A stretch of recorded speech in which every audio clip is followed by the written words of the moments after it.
Hey mace. Hikari smiled at the store clerk as she stepped inside, pushing aside the flap that marked the entrance.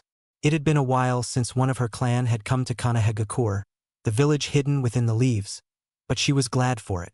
After all, her clan's contacts had informed them that the village might have some of the medicine they'd been searching for. Still, she wasn't about to finish her business all at once. While some of her clansmen would have undoubtedly been more efficient in searching for the medicine, it was her first time leaving the clan compound on this sort of quest, and she wasn't at all hurried to go back, especially since her relatives tended to get loud. Just the thought of her relatives made Hikari put a hand on a nearby wall and lean forward tiredly, a dark aura forming around her as she sighed at her family's men's penchant for idiocy.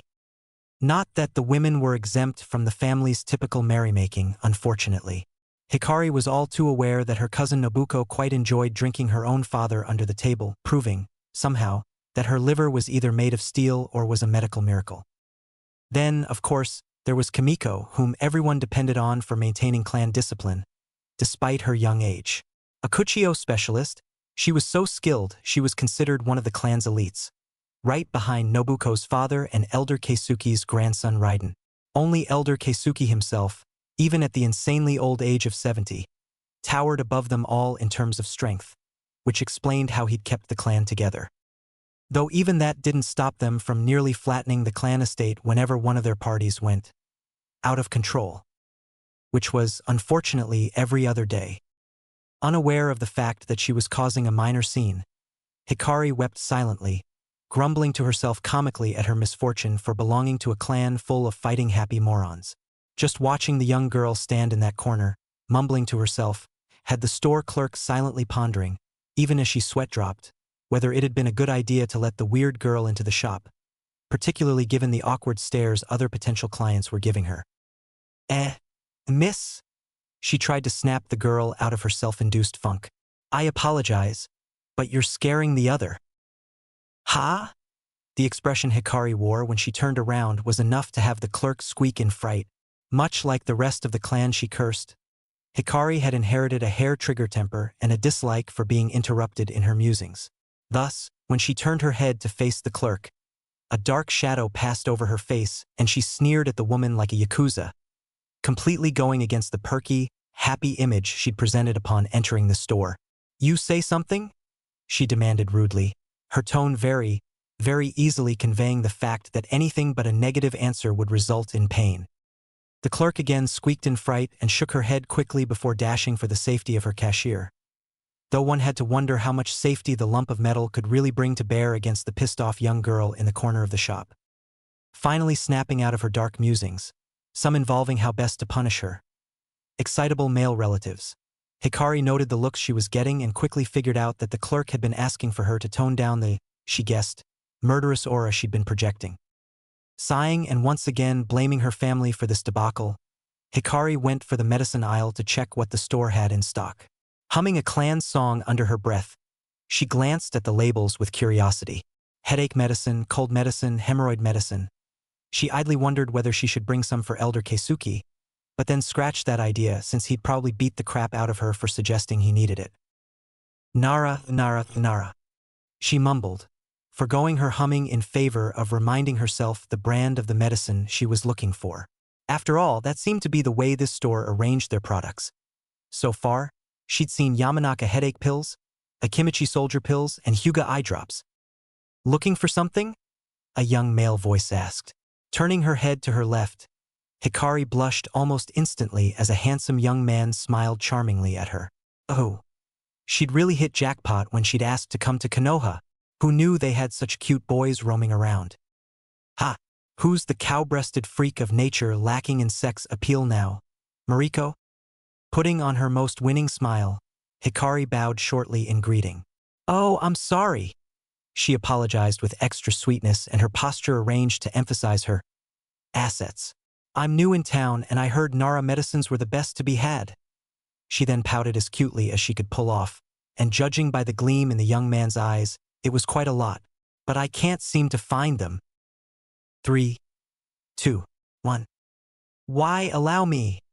The young man, suddenly way more exuberant than his prior calm, cool charm had suggested, cried out, all but hypnotized by the delicious female morsel before him.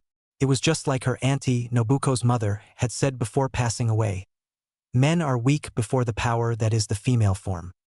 Heck, Hikari just stood back and watched as the young man went through nearly every shelf picking out medicinal products made by the Nara clan, each time asking her if that was the one she was looking for. After nearly 15 no's, she squealed happily as he lucked out and provided her with the bottle she'd been searching for. Rewarding the young man with a kiss on the cheek and slipping him a time and place for a date for the next day, if he was interested, she quickly stocked up on the particular medicine and went for the cashier, who eyed her warily, still remembering the dark aura she'd emitted only moments before. When she finally left the store, Hikari was smiling brightly, happy to have accomplished her first out-of-estate clan mission. Pouting, she remembered how vocally Elder Keisuke had argued against letting clan men and women leave the estate before they reached the age of 18. Even knowing that children of 10 to 11 left the great villages as ninjas hadn't dented the man's stubborn streak. In fact, Hikari could honestly say that the reason she was even out of the clan compound was sheer dumb luck. The elder had been incapacitated by some illness. At 70, what wouldn't floor him? Honestly. And thus the decision regarding who to send out for medicine had rested on the shoulders of her uncle Hiroki, who was much less of a stickler for rules. As such, he'd easily allowed Hikari to leave the compound, trusting her skills and know-how to keep her safe, even as she made her trek for Konoha. Okay, so maybe it hadn't been that easy. She'd had to convince her cousin Nobuko to slip copious amounts of booze into her uncle and then arranged for him some rather risque company to dally with.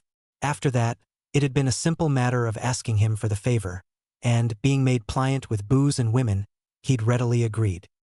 Hikari shuddered to think what Elder Keisuke would do to her uncle once the elder found out he'd been manipulated by his daughter and niece. Oh well. Served him right for not keeping his guard up. Still, it had been a worthwhile journey so far. The world outside the clan compound had always fascinated her. Uncle Hiroki would always tell the clan children stories of his adventures whenever Elder Keisuke sent him out on a mission, and she'd grown up hearing wondrous tales of ninja battles and the slaying of wild beasts that terrorized the countryside. She'd even heard of the Bijou, but then what children of her clan hadn't? The Bijou and her family had a special history, after all, and growing up they all had to learn everything there was about them. So much so, in fact, that her clan treated the Bijou like just another family tradition nice to know about, but nothing really to get your panties in a twist over. According to Elder Keisuke, who really loved imparting stories of his youth, that wasn't always the case. There used to be a time, he'd told them, when the Bijou were central to their clan's very existence. He claimed, personally known Senju Hashirama, the Shodai Hokage, whom the clan was taught to respect as the first man who managed to defeat the greatest of all the Bijou, the Kyubi no Kitsune, which made Hikari all the more giddy at being in Konoha. Growing up, she'd viewed the Shodai Hokage as a hero, and to now stroll through the village he'd co-founded was quite the trip. Looking towards the famous Hokage monument, she couldn't help but sigh pleasantly at the carved faces of the 4 Hokage. Even carved in stone, the expressions of the 4 conveyed nothing but authority and power, and yet also a sense that they were watching over their village protectively. Smiling to herself as she gazed upon the majestic stonework, Hikari ticked it off on her list of things to do while in Konoha. Unfortunately, that didn't exactly make the list shrink by all that much, considering she'd been all but assaulted by her underage relatives in order to get her to bring them souvenirs from the outside world. As she went over the list, thank heaven for eidetic memory, she sighed in resignation, again leaning against a wall, as she realized she'd have to go shopping for more sealing scrolls. Nobuko's order alone, enough alcohol to make a lush giddy for a year, would take up an entire scroll by itself.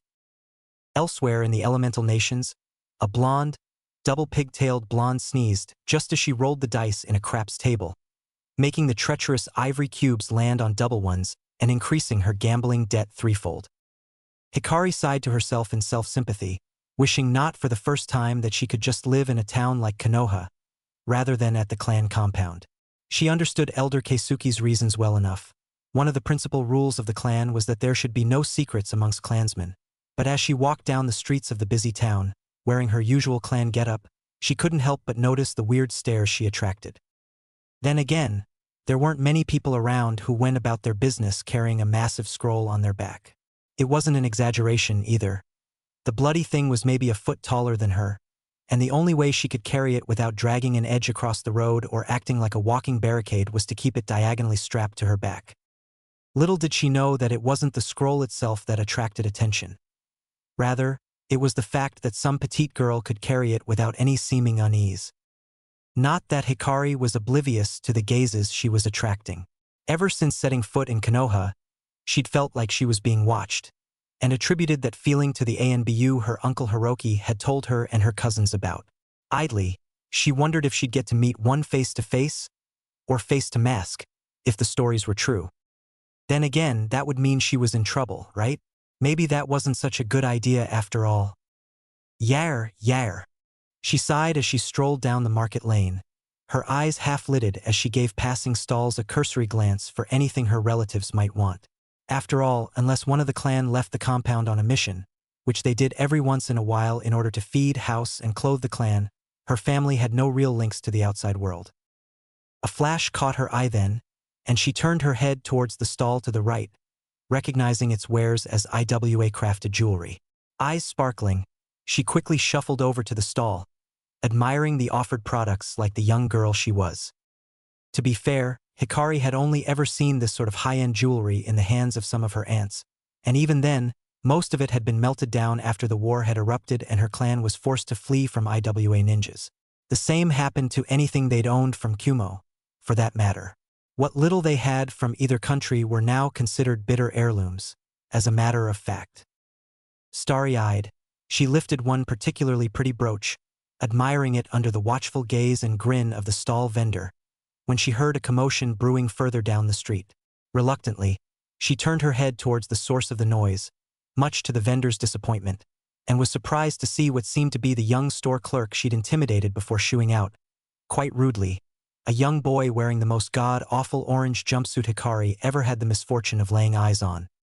Seriously, just looking at it made her want to claw her eyes out and purge them via exorcism ritual. Still, something didn't quite sit right with the way the clerk was treating the young boy like some form of undesirable street trash. Sure, he seemed a little rough around the edges, but surely she'd made a worse impression than he did, right? Ah, it's that boy again, she heard the IWA merchant muse. Hikari blinked and glanced curiously at the vendor. Pardon. The man eyed her for a moment. You from out of town, He shrugged as she nodded and took a seat behind his stall. Been seeing him around here for a couple of days. He grunted before taking out a pipe and lighting up. Kind of a troublemaker, Hikari didn't know what to make of the man's verbal tick, but it was starting to grate on her nerves. That said, she did find his information on the kid interesting, even if he did seem like the town pest, from the sound of things. That bad? She asked, resting an arm on her giant scroll container. Again, the IWA native shrugged. He's not bothered me, he said noncommittally. Hikari grunted in acknowledgement at the comment but otherwise stayed silent, keeping her eye on the downtrodden child as he trudged away from the shop. I guess even Konoha has its rejects, she mused privately. Naruto had called it, today officially sucked. First of all, the academy tutors had all but thrown him out for the day on a barely acceptable technicality. Well, barely acceptable in his opinion, since he didn't consider pranking grounds for suspension, even if it did mean the teachers were covered in itching powder, and Iruka hadn't been around to stop his suspension as he usually did. To make matters worse, he'd forgotten his lunch at school, and since he wasn't allowed on school grounds until tomorrow, that meant he had to suffer through hunger, given his sparingly rationed foodstuffs back home. The blonde, orange-clad child sighed sadly to himself as he took a seat against the wall in a nearby alleyway. His latest attempt at window shopping had failed, too, on account of the prissy clerk at the cashier.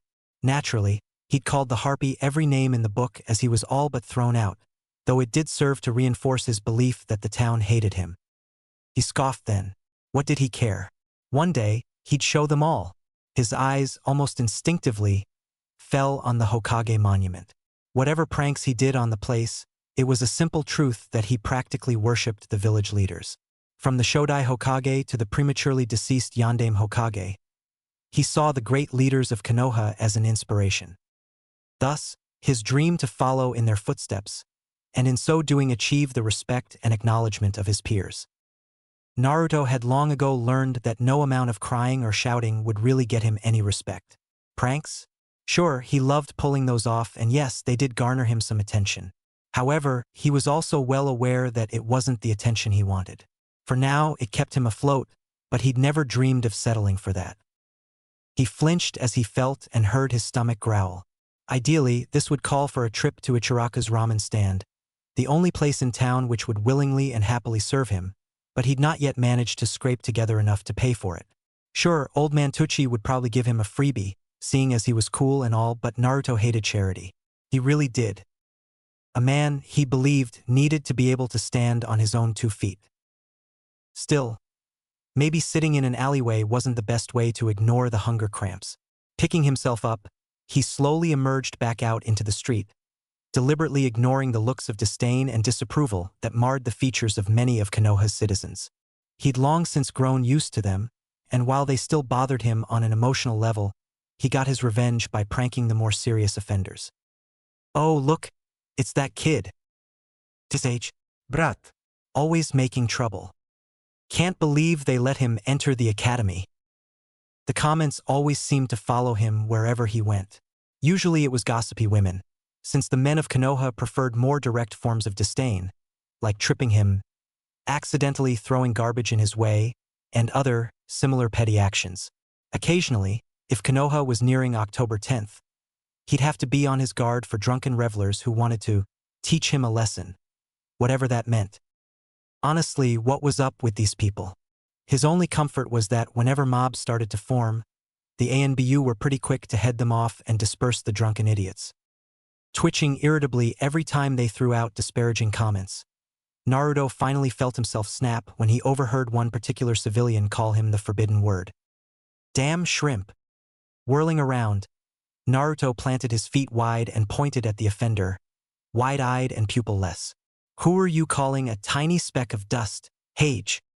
Naturally, this earned Naruto a chase through the market street by the offended civilian, whom Naruto enjoyed taunting terribly as he kept himself out of reach.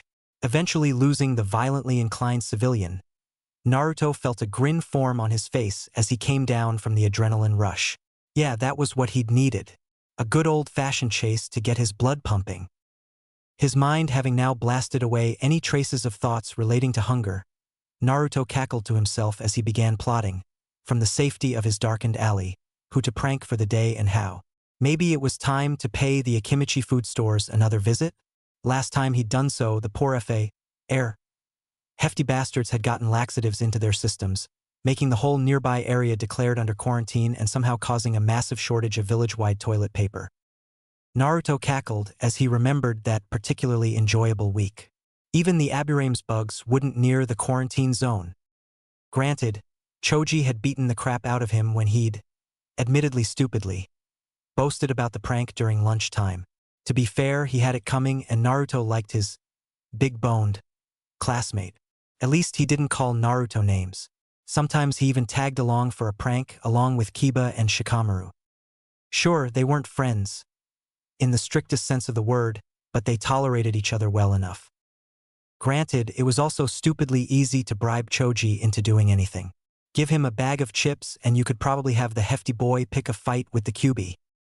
Speaking of classmates, Naruto wondered if perhaps his newest adventure in pranking should be targeted towards Konoha's darling boy, Uchiha Sasuke.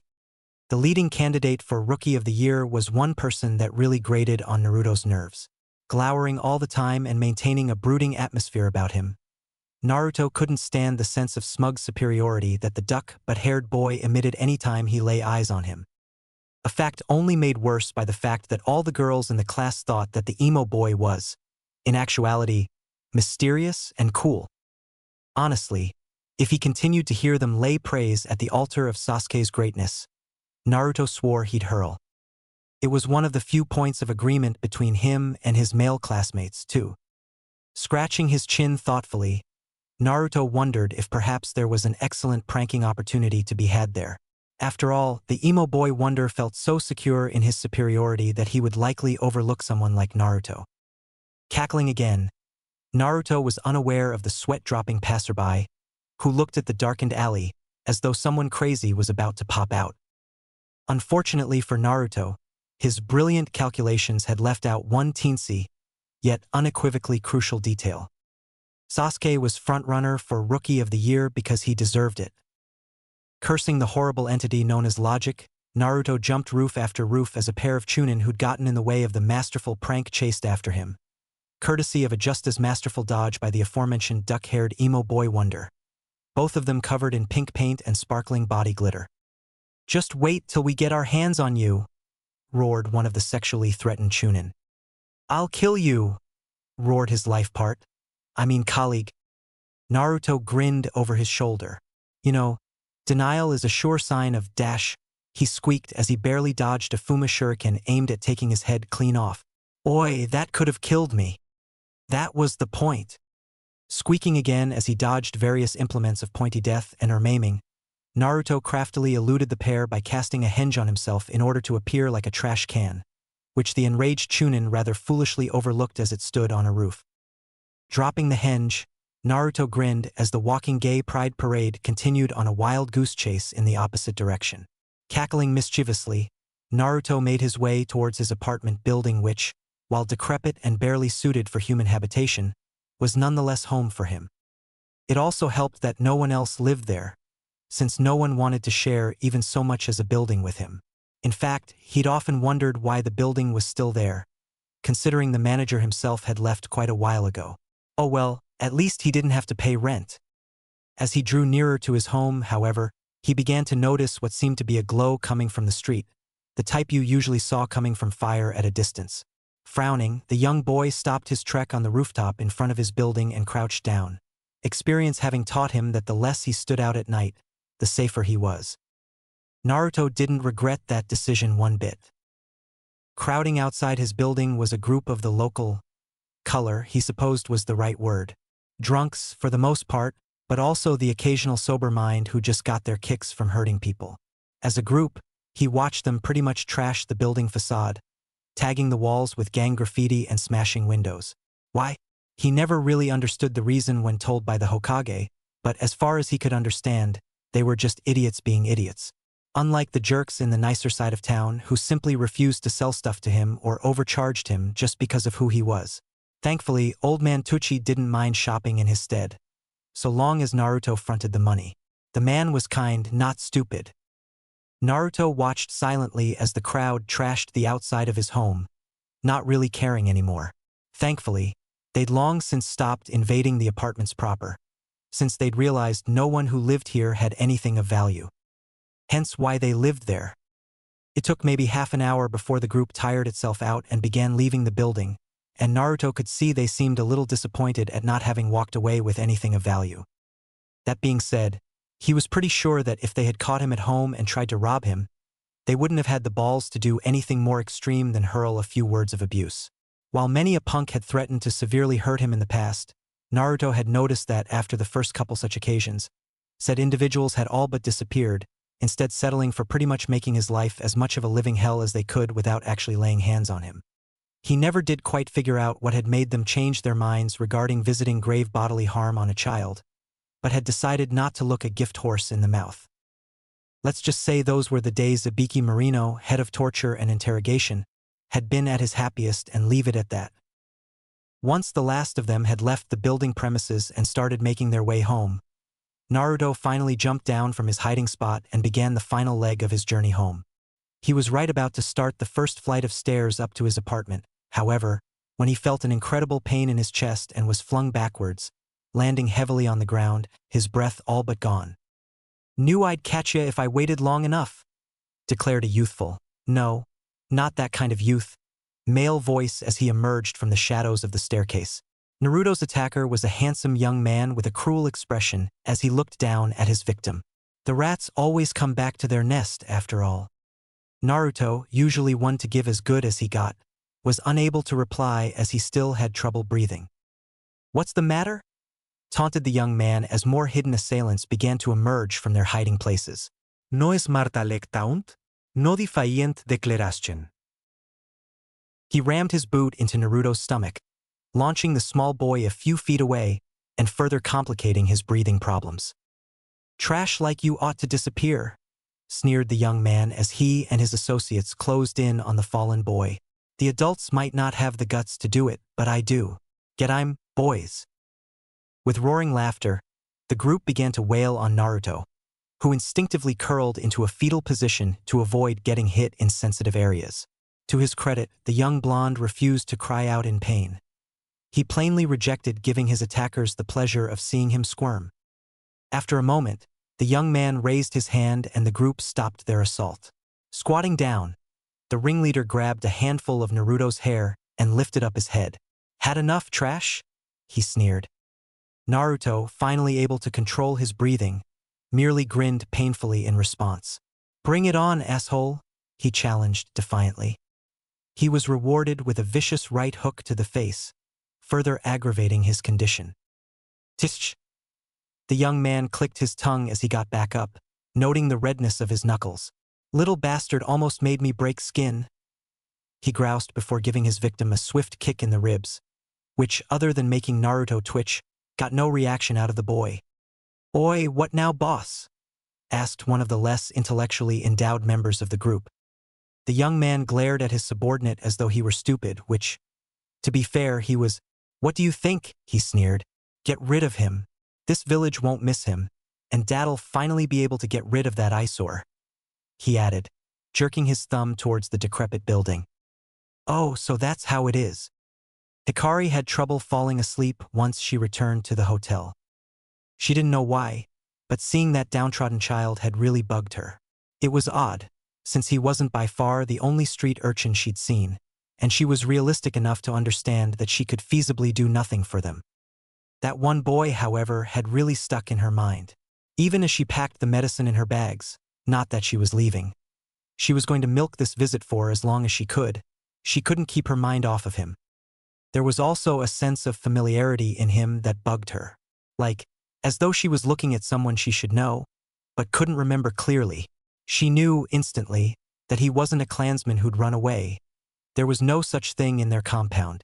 Everyone who'd left during the Great Exile remained, as far as she understood, within their assigned groups. None of the other cells had sent word of a runaway, and to seal the deal for her, the kid was blonde, not a traditional Uzumaki redhead.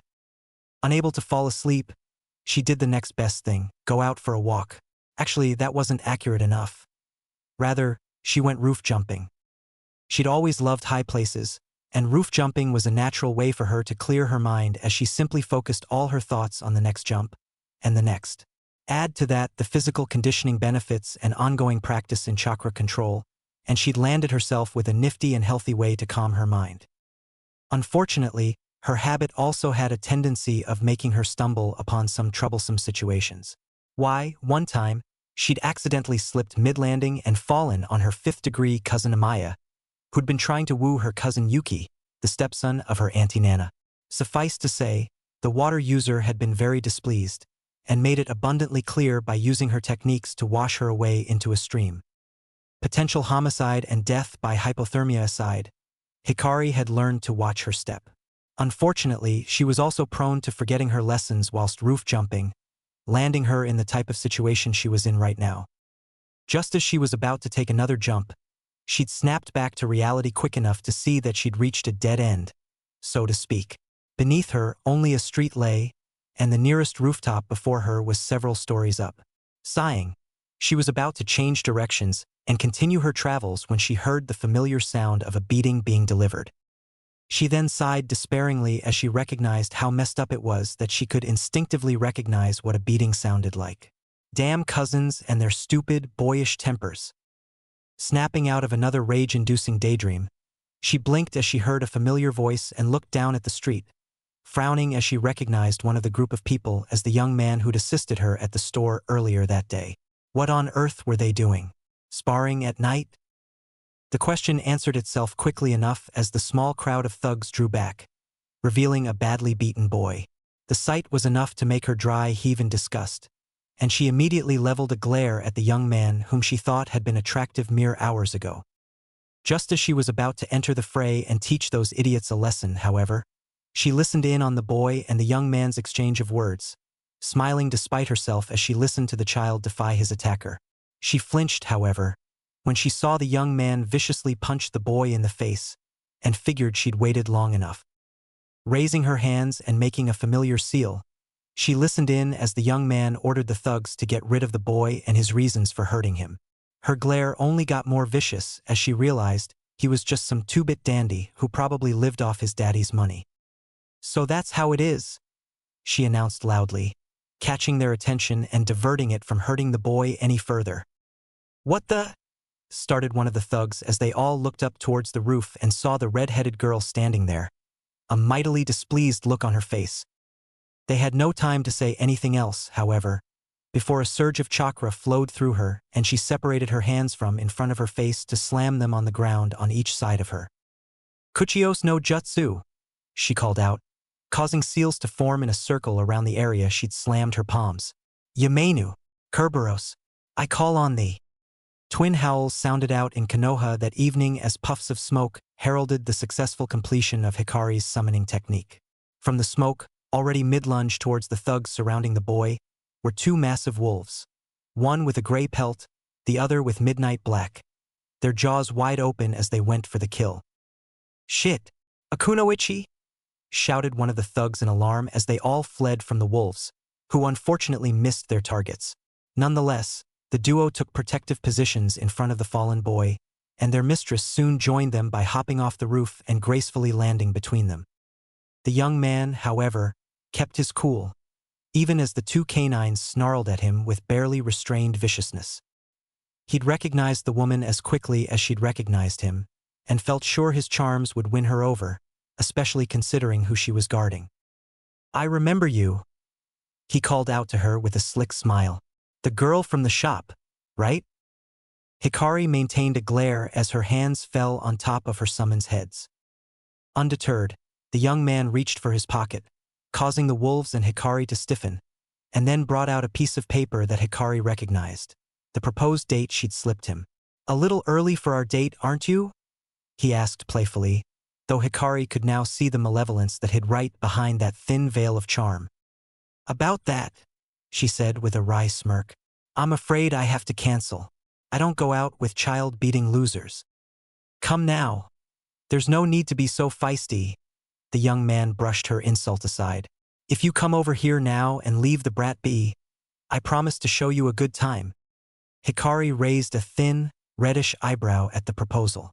Apparently, the idiot really believed you could smooth talk your way out of trying to kill a child. "You're joking, right?" The young man blinked at her once, then twice, and finally sighed as he held his head in his hand, shaking it in disappointment. "Ah, what a pity," he mused out loud. "I guess this'll have to go down the hard way. Boys, get her." Thankfully, the mass of less than admirable gentlemen hesitated to do so, seeing as how they now knew her to be a kunoichi. "Be but boss. She's—" The man clicked his tongue irritably. "She's just one person with her two pets. Surely you lot can deal with that much? Or do I need to have my father evict you useless lumps from your homes?" he chastised. That sealed it for the thugs. With a somewhat hesitant roar, the group of muscle-bound idiots charged her and her summons with wild abandon, somehow missing the trio rolling their eyes at the sheer idiocy they were displaying. "Yamenu, left. Kerberos, right?" she ordered calmly. Both wolves grunted in assent and dashed for their assigned side, leaving Hikari to fend off the thug vanguard by herself. While dealing with petty thugs wasn't outside the realm of her abilities, however, she couldn't leave the boy undefended, for which she slammed her hand on the ground beneath her with a grin directed at her attackers. "Kuchios no jutsu," she cried out. "Shiba, I call on thee." Another howl pierced the sky as the third of Hikari's wolf summons, of the Shikoku breed, charged out of the plume of smoke and held its ground a mere foot away from Hikari. "Shiba, protect the kid." "I got these idiots," she ordered, receiving a growl in response. Leaping over Shiba, just as the wolf hopped back to protect the boy, Hikari grinned at her attackers as she drew back her fist and nailed one of the thugs in the chin, dropping him like a stone. Then, pivoting on her foot, She used her free leg to roundhouse kick another couple of thugs before using it as another pivot to bring her now free leg to smash in the nose of a third thug. All the while, Yamenu and Kerberos, two of Hikari's most aggressive attack wolves, had launched themselves at the massive thugs from the sides, quickly spreading panic amongst them as the duo latched on painfully to legs or arms, only letting go when their prey began to flee. As Hikari and her wolf pack tore into the thugs, Naruto slowly regained consciousness, and just as quickly regretted it as pain racked his senses. Glad, for once, that his healing factor seemed to be working overtime to keep him in one piece, Naruto groggily opened his eyes as the sound of fighting reached his ears. Were the thugs fighting each other? Well, they looked stupid enough, so he guessed it was a possibility. And that's when he saw the wolf looking at him. Freezing, the blonde boy stared at the wolf wide-eyed, as if hoping that lack of movement would make it choose something else to prey on. All the while, he kept a steady mantra in his head. "Please don't eat me. Please don't eat me. Please don't eat me," he repeated to himself almost hysterically. And then the wolf licked his face. Residents around Konoha would wonder for days afterwards as to where that distinctly shrill scream had come from. The ANBU, in particular, deployed forces all over the hidden village in the event that an invasion had occurred. Suffice to say, the experience was enough to make Naruto pass out again. Meanwhile, Hikari was having the time of her life as she finally let loose and really did some damage on these child-beating punks before her. Back home, all she could do was spar or brawl with her relatives, and none of that had the satisfying feeling of a real fight. This time around, with no elder around to tell her to stop, she could really lay it into the enemy, and she took to that like fish unto water. Crouching down to avoid a jab, she twisted her lithe body ever so slightly and then drove a screwdriver uppercut to her current opponent's chin, effectively lifting him off his feet and knocking him out for all intents and purposes.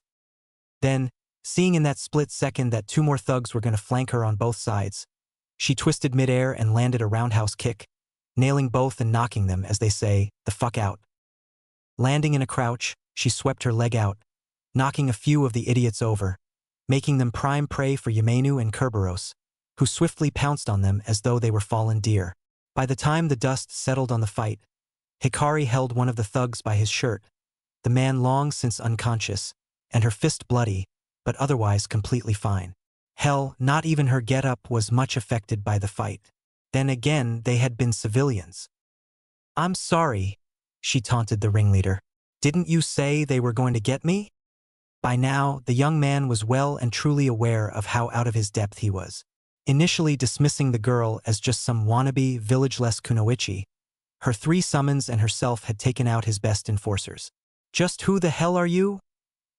he demanded as he stepped away from her and her summons. Hikari sighed as she dropped the unconscious thug and stretched her arms above her head, feeling a pleasant pop in her joints. "Man, what a drag," she complained. "You're that type? One little fight and you go blubbering like some Nancy boy?" She clicked her tongue irritably then, pointing and tapping at what the young man had assumed was just some custom embroidery just above her left breast on her low-cut, short-skirted white and purple yukata, under which a black mesh shirt could be seen, along with black mini-shorts peeking under the hem of her yukata. The symbol, however, was unmistakable, a spiral. "Uzumaki Hikari," she introduced herself proudly before pointing at him, instigating her summons to slowly stalk towards him. The young man squeaked in fright as he was backed into a wall, though recognizing the family name she gave, of course. "Kuchio, specialist of the Uzumaki clan." "Uzumaki?" he breathed, suddenly very aware of how much he'd fucked up. If that didn't tell him, though, the advancing wolves' gleam in their eyes did. He glanced at the fallen boy behind her and then back at his advancing doom. "You're his family?" That comment alone froze the three wolves and Hikari. Snapping her head back to stare at the unconscious boy, who, by the by, was also foaming at the mouth from his too close for comfort meeting with Shiba, her eyes widened at the revelation that this boy might be one of the Uzumaki clansmen, or a descendant of one who disappeared over the years before the Great Exile was carried out. Now feeling a fury unlike anything she'd ever felt before, she slowly turned her gaze back towards the young man she'd, at one point, deigned to date. Nothing of that impression remained now. All she could see was an enemy of her clan who needed to be destroyed. Lifting her index finger, she pointed at him, a cold, vengeful gleam in her eyes. "Get I'm." The loud screaming soon caught the attention of a nearby ANBU squad, who quickly arrived to investigate. By then, however, all they could find were numerous heavily wounded civilians lying in a heap, a rather viciously disfigured young man mumbling hysterically to himself by a wall, and a note left on the heap that had many of the veteran ninjas sweat dropping. "There was so much trash in the street. I took care of it. Remember to recycle. Red Heart," it said. The fact that it also had a small, impromptu drawing of what seemed to be a grinning, short-haired, red-headed girl giving a peace sign merely served to add to the absurdity of it. In the end, the ANBU squad merely decided to do what they always did when something like this happened: inform the Hokage. While the ANBU were doing the cleanup work after her thrilling escapade, Hikari had taken the young boy and brought him silently into her hotel room, having deduced that her charge seemed to be the object of disdain for most of the village. Dropping him on her bed, she left him asleep there and took a seat opposite the futon, against the wall. She drew up her knees and rested her head against them as she gazed at the sleeping, bruised boy. She hadn't stopped, in fact, since she'd put him on her futon and let him sleep off his beating. Missing Uzumaki clansmen from before the Great Exile was a well-known fact amongst her family. As they grew up, Elder Keisuke made sure to beat it into the younglings' minds to show respect toward their perished or missing clansmen. Every year, on the anniversary of the first day of the Great Exile, the entire clan, literally, would go to the family temple and offer prayers to the hundreds of names inscribed on a massive stone tablet, an everlasting monument to the sacrifice of the Uzumaki clan of Yuzushiogakure. The problem was, it had been years since word had come of any Uzumaki clansmen living in Konoha.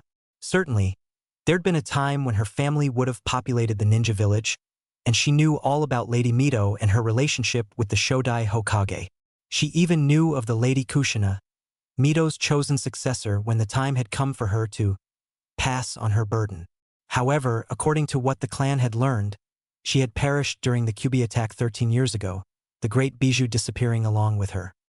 And with Kushina's passing, so did the last of the Uzumaki clan heads. Originally, Lady Mito had been slated for succession, but her marriage to Senju Hashirama had eliminated her from the succession and effectively transferred the responsibility of clan head to her father's brother's son, Kushina's father. When he died, the responsibility had fallen on Kushina, and just as the Uzumaki had been about to gather in order to agree to settle in Konoha, the Kubi attack happened. For days, the Uzumaki elders had waited for Kushina to arrive at the meeting place, only to find out her fate by word of mouth. Elder Keisuke always told the story of how the elders had despaired at the news, but as he told it, it was not a moment of failure and surrender, but perseverance. Hikari still remembered how he told that as the meeting fell apart. He'd sworn to keep the Uzumaki name alive, and called on the clan to split into manageable cells in order to keep themselves and their heritage safe from the prying eyes and jealous greed of the great nations that had destroyed their homeland. Hikari had only been 3 years old when the split happened. All her life, she'd only recalled living in the compound, but she never once forgot the story of Lady Kushina and how the Uzumaki had gotten so close at settling in a new home. Her steady gaze never wavered from the young boy. Could Lady Kushina have left an heir they didn't know about? Was he really an Uzumaki to begin with? His bright, yellow hair seemed to defy their age-old trademark. But then she knew of several cousins who shared this boy's lack of red hair. Hikari growled in frustration as she scratched her head furiously, unsure how to proceed. If the boy was a long-lost relative, then clearly she had to bring him to Elder Keisuke. Then again, she wasn't quite clear on what the boy's circumstances were, and bringing a total stranger to the compound would undoubtedly give the old man an aneurysm. That meant Keisuke had to come to the young boy. There was really no other way around it. She guessed they could send Hiroki first, but then he was Lady Kushina's third-degree cousin, so not exactly close. She softly tapped her forehead to her knees, hugging them close to her body. Elder Keisuke it was, then. He'd been around long enough to know what to do. Still, she couldn't help a small grin of excitement to form. If this panned out, maybe finally the Uzumaki could call a proper village home. Waking up the next morning, Naruto had no idea where he was, and the first thing that came to mind was to freak, as they say, the fuck out. After all, if the last place you remembered being conscious at was a darkened street, surrounded by thugs, Why the hell would you feel safe if you woke up somewhere totally different? Said hissy fit was quickly headed off, however, by the fact that he felt something flap onto his face. Frowning, he grabbed whatever it was and pulled down, wincing, cursing, and roaring as it ripped the tape right off his brow, taking a few eyebrow follicles with it. Mother dash! He roared, rubbing his head furiously in a vain attempt at lessening the pain, rolling around on the floor as he did so. When he finally settled down, after cursing as many deities as he could think of, he glared at the piece of paper that had been so lovingly taped to his forehead/eyebrows. To his surprise, it wasn't the usual retarded go die in a ditch demon spiel. Had to leave early. Room service is on the table. Also took your jumpsuit. Appropriate clothes to the left of the futon. Be back soon, Red Heart. P.S. Lose the goggles. Seriously, who uses goggles nowadays? Naruto blinked confusedly at the note, wondering who on earth the author was. The last he'd recalled, he was in the middle of being pummeled to death by a group of less than reputable strongmen. Then, of course, there was that horrible nightmare about a wolf licking his face. Shivering, Naruto realized he was actually stripped down to his underwear and gave a loud yell of surprise. Cursing whatever pervert had done this to him, his eyes immediately returned to the note, finally realizing what it said regarding his beloved jumpsuit. Crestfallen at losing his sole companion through sunshine and rain, never mind that it was a hideous fashion faux pas that somehow miraculously didn't get him killed for standing out so much, Naruto vowed to find the clothes kidnapper and deal unholy vengeance on them for this underhanded, fiendish act. It never once occurred to him or his apparent kidnapper that the boy had somehow managed to survive all these years and become a stealth expert while wearing the hideous thing. Then, once the silly thoughts left his mind, he turned to his left, where, as the note had promised, a full set of clothes, neatly folded, lay waiting for him. Kidnapped, stripped, and now provided with clothes and food, he mumbled. Cammy, I hope I wasn't sold as a man-whore. Now, one might wonder how the hell a 13-year-old would know about such things. Suffice to say, if you mostly live on the streets, you learn things. Not the most pleasant of things, but things nonetheless. Eyeing the stack of clothes like it were a ticking time bomb, Naruto carefully approached it before warily poking it, satisfied that nothing would jump out at him. Bringing forward uncomfortable memories of his face-licking wolf nightmare, he slowly unfolded the shirt and drew it up to inspect it. Gray shirt. Well, not too bad, he supposed. And it did seem to have that cool orange spiral motif he always saw on the Konoha uniforms stitched on just above the hem of the short sleeves. The pants weren't too bad, either, he supposed, though they had a decidedly bland look to them, being all black. In fact, he was, in his opinion, much too dangerously wandering into the realm of the emo getup. And by emo he meant Sasuke. Still, what else was he supposed to wear, now that his jumpsuit had been fiendishly kidnapped by some random stranger? Reluctantly donning his new getup, he also noted the presence of some combat wraps with a note attached to them telling him to use it for his legs rather than hands. Sweat dropping at the new note, complete with a small red-headed girl giving a thumbs up, he idly pondered whether to ignore this one thing, still quite angry that he'd been stripped and kidnapped against his will, though how much will an unconscious person could have is up to debate. Fingering the roll of wraps, he pouted thoughtfully as he also reread the note, finally flipping it just in case. Apparently, his benefactor had thought of this too, merely adding an explanation why he should listen to her, apparently. As it stated, the principal thing about ninjas was their necessity to remain dexterous and limber at all times, with minimal chances of getting caught up in any sort of obstacle, own clothing included. Loose clothing, as such, tended to be one of the greater hazards of the ninja profession, as a simple slip or pull could effectively end his life. The wraps, therefore, were meant for him to firmly attach his pants to his body, preventing him from ever having the misfortune of getting his pants snagged or tripping by stepping on the hem. Looking down at himself, Naruto could see that the hem of his pants, in fact, reached just above his ankles, which he didn't think meant he'd be tripping over a lot. Then again, as the card said, better safe than sorry, and the wraps would help him avoid getting nicked in exposed areas, seeing as how they were ninja-grade resilient wrappings. By the time he was done suiting up, feeling a little weird in having to take such care of his appearance, Naruto went over to the table talked about in the note to find his breakfast a little on the cold side, considering he'd just gotten up and taken such time dressing up. Still, while it wasn't ramen, it was still quite good. If nothing else, he didn't think he'd ever had food of this quality, cold or not. Savoring the food, and naturally excluding the veggies, Naruto sighed in satisfaction as he patted his, for once, full belly, giving a small burp to show his appreciation.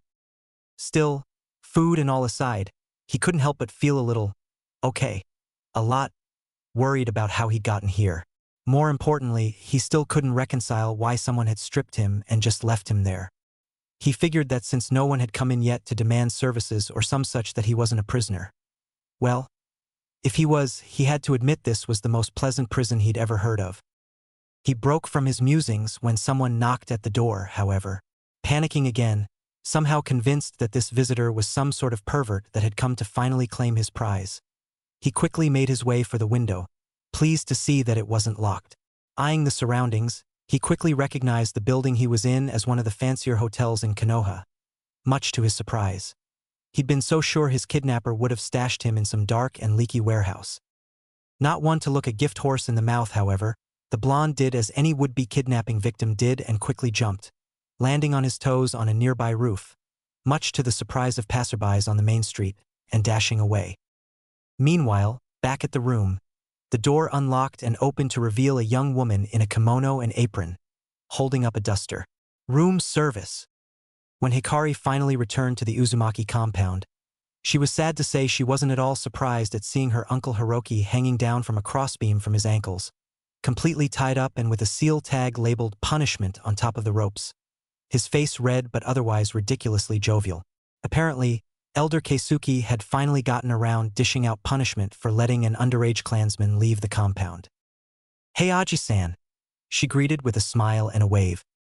Ridiculously, Hiroki gave her an upside-down grin and an attempted wave of his own, making him sway carelessly.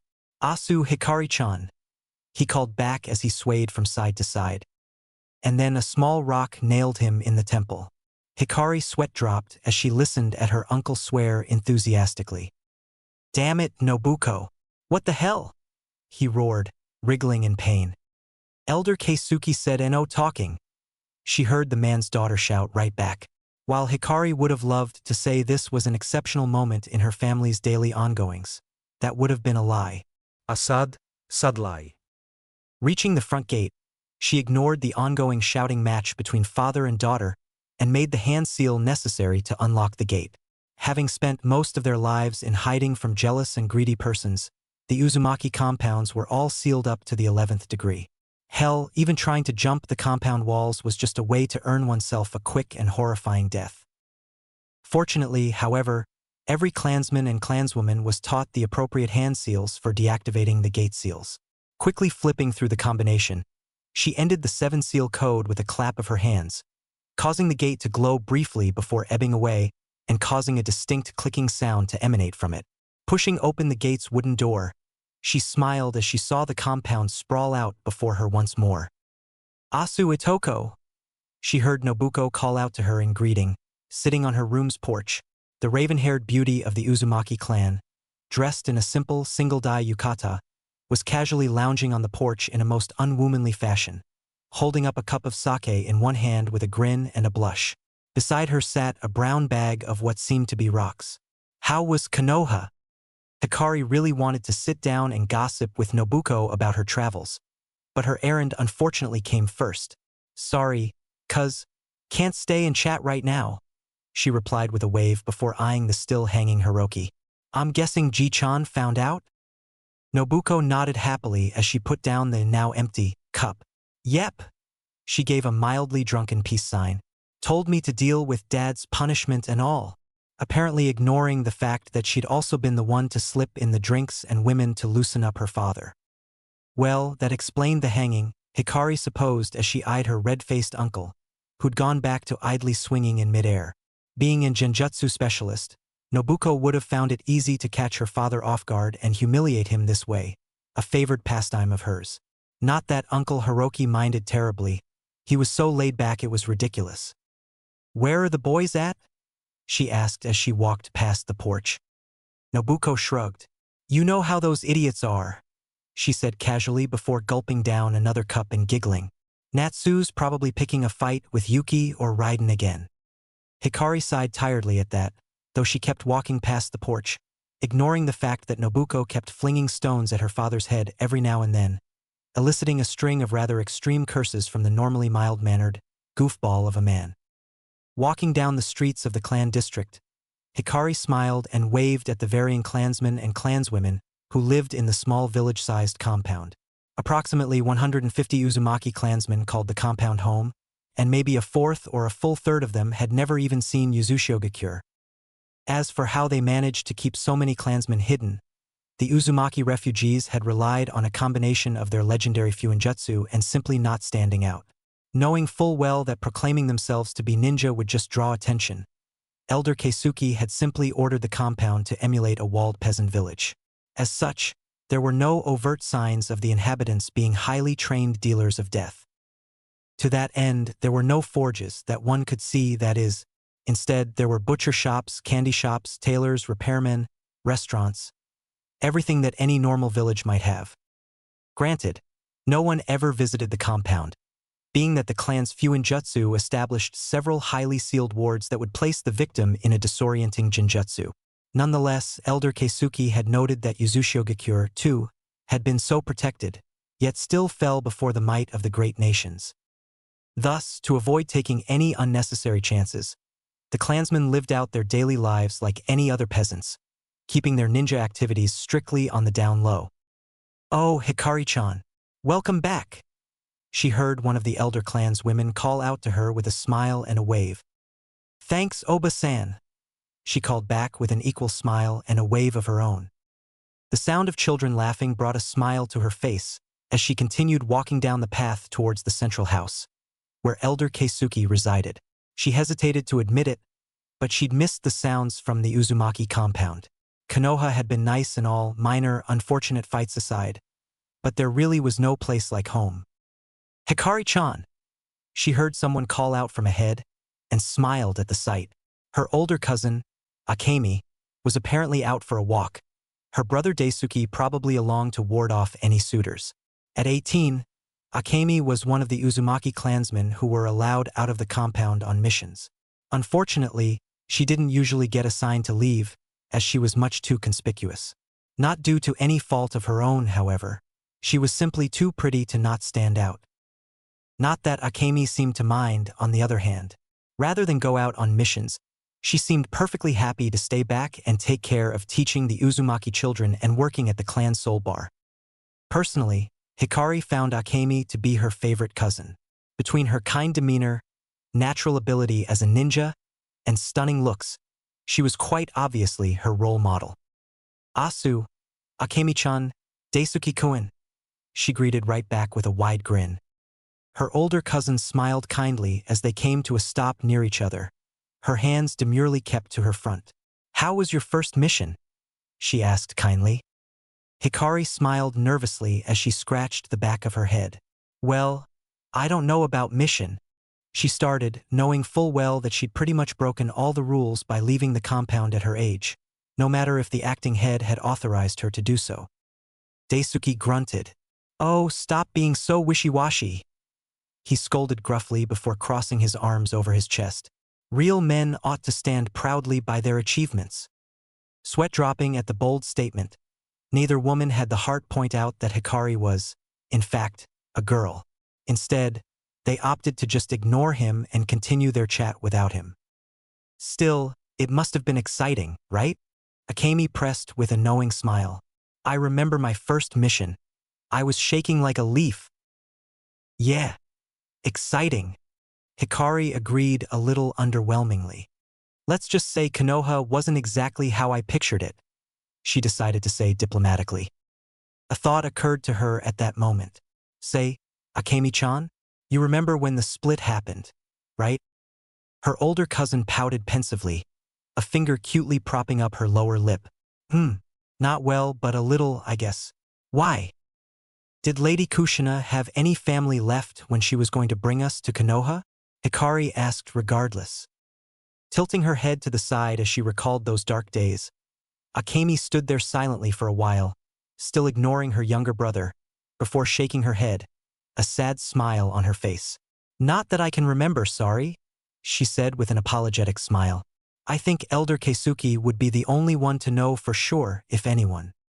Hikari sighed, having lost a chance to possibly solidify her suspicions before she talked with the elder in question. As it was, all she had was the word of an attempted murderer and her own suspicions. How come? Did something happen in Konoha? Asked Akemi, having deduced that something about Kushina's lineage was bugging her. Maybe, Hikari answered non-committally. I need to ask Keisuke-ji first. I see, was all Akemi said, her sweet smile still in place, though a glint of something passed through her gaze. Then I wish you best of luck, Hikari-chan. Hikari bowed in thanks at her older cousin. Thanks, Akemi-ne, she said a little enthusiastically, happy to have her older cousin's approval. A few minutes later, she passed by another couple of familiar faces, though one of these seemed to be sleeping, while the other looked at the first's cushion somewhat jealously. Amaya, she greeted, forgoing the use of honorifics for her all-but-sister. The dark-haired girl looked away from the object of her jealousy and smiled at seeing her best friend coming up the dirt road. Hikari, she greeted with a wave, though she took great pains to avoid shouting, considering that her would-be boyfriend was sleeping next to her. How was the outside world? Scary? Hikari shrugged. Not that much, really. Big, though. Lots of people, too, she said, almost feeling like a broken record, considering how many people were asking her that question. To be fair, most clansmen didn't get to go outside the compound. Amaya nodded wisely before grinning mischievously. Did you see Uncle Hiroki? She asked. Hikari returned the grin. I did. Nobuko's having fun nailing him with stones. Amaya raised an eyebrow. Really? She's upgraded, then. Last I saw her, she was using him as target practice for her cards. Must have gotten bored with that, Hikari giggled. He's cussing up a real storm every time she hits him. I think I'm going to too, if you two don't stop yapping and let me sleep. The two girls heard a male voice grumble. Looking at Amaya's side, Hikari saw Yuki glaring at her. Seriously, what's up with you two? Can't let a guy take a nap in peace. Hikari raised a challenging eyebrow. And what's with you? Can't stop that stripping habit of yours. Yuki blinked before looking down at himself and noting, as Hikari had quite rightly pointed out, that he'd somehow lost the summer yukata he'd been wearing, leaving him in his underwear. To Amaya's credit, she'd long since gotten used to the boy's unconscious stripping habit. It got pretty bad at times, though why this one time at a clan dinner? Never mind. Anyway, Hikari had to repress a tired sigh as she watched Yuki freak out at having somehow misplaced his clothes, while wearing them, while asleep, lying down. Sometimes, she really pitied Auntie Nana. Noting something out of the ordinary, Hikari looked around before blinking confusedly at Amaya. Say, where's Natsu? Nobuko said he'd probably be around here, picking a fight with Yuki. He tried, Amaya confirmed. But Yuki-kun wouldn't wake up for anything, so he left. He's probably going to pick a fight with Raiden and try to take the first dragon title. Hikari face-palmed at that, knowing how it would end. The 4 dragons were the Uzumaki clan's 4 strongest offensive shinobi. Each one, in turn, possessed a mastery of a particular element. The dragons, naturally, were ranked in terms of strength, and Natsu, for all his faults, was ranked as the second dragon, while Raiden was the first. That didn't mean that he was stronger than all of the Uzumaki clansmen, however. Elder Keisuke could still smack him down proper, and after once challenging Akemi, Natsu had never again dared to do so again. Heck, he even shivered every time someone brought it up.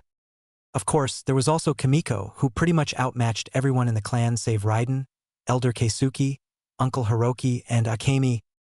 The point being the second dragon was a great honor, but by no means a confirmation that he was stronger than everyone. Moreover, the gap between Raiden and Natsu was ridiculous, to say the least. He's going to get his ass kicked again, Hikari groaned. Has that ever stopped him? Yuki spoke up, having returned with a modest yukata now in place. You know he challenged Kimiko while you were away? Again? She asked tiredly. Amaya nodded with a smile. She wiped the floor with him in 10 seconds flat. I swear. I'm going to put that boy on a leash. Hikari grumbled irritably. As her parents and Natsu's were unfortunately long deceased, the two had lived together for most of their lives, and people generally expected the Kuchio specialist to keep Natsu in line. Maybe it'd be best if you did, Yuki said wryly before noticing someone walking past the front gate. Oi Sora, look who's back, said clanswoman of the Uzumaki clan. Sora looked over and smiled widely as she noticed Hikari. Rushing over, she hugged the older girl for all she was worth. Hikari ne. You're back. Chuckling nervously at the sudden display of affection from the girl, hardly able to believe that this 14-year-old girl was potentially so much more powerful than she was, standing as the fourth dragon of the Uzumaki clan. Yeah, she said lamely as she patted the girl's head. You've been good, yeah. The girl nodded fervently. I have, she replied proudly. I've patched up Natsu and I 4 times since you left. The 3 other clansmen sweat dropped at that. Sadly, though, none could admit to being remotely surprised. Might want to get ready for a 5th time then, Yuki mumbled as Hikari seemed on the verge of crying comically at the news that Natsu was going about causing trouble. Sora blinked up at Yuki and tilted her head in confusion. HM? What do you mean you? She started, only to be interrupted by a loud explosion coming from the center of the compound. Anywhere else, that might have been reason to panic, but considering how charged the air now felt, all of the clansmen had deduced what had happened pretty easily. Ah, was all Sora said as she realized what had happened. Natsu and I picked a fight with Raiden-sama, didn't he? Amaya giggled while Yuki shrugged. You'd think he'd have learned his lesson by now, grumbled the dark-haired teen. He then shivered. Damn, I hate it when Raiden goes off like that. All this electricity in the air makes me feel terrible. For her part, Hikari was leaning against the fence, looking completely downtrodden as she knew Raiden would be on her case for letting Natsu run rampant like that. And then, of course, Kimiko would stare at her with that hard gaze of hers as a form of silent chastisement, which unfortunately worked quite well. There wasn't a single Uzumaki clansman who could stare Kimiko down, not even Elder Keisuke or Raiden.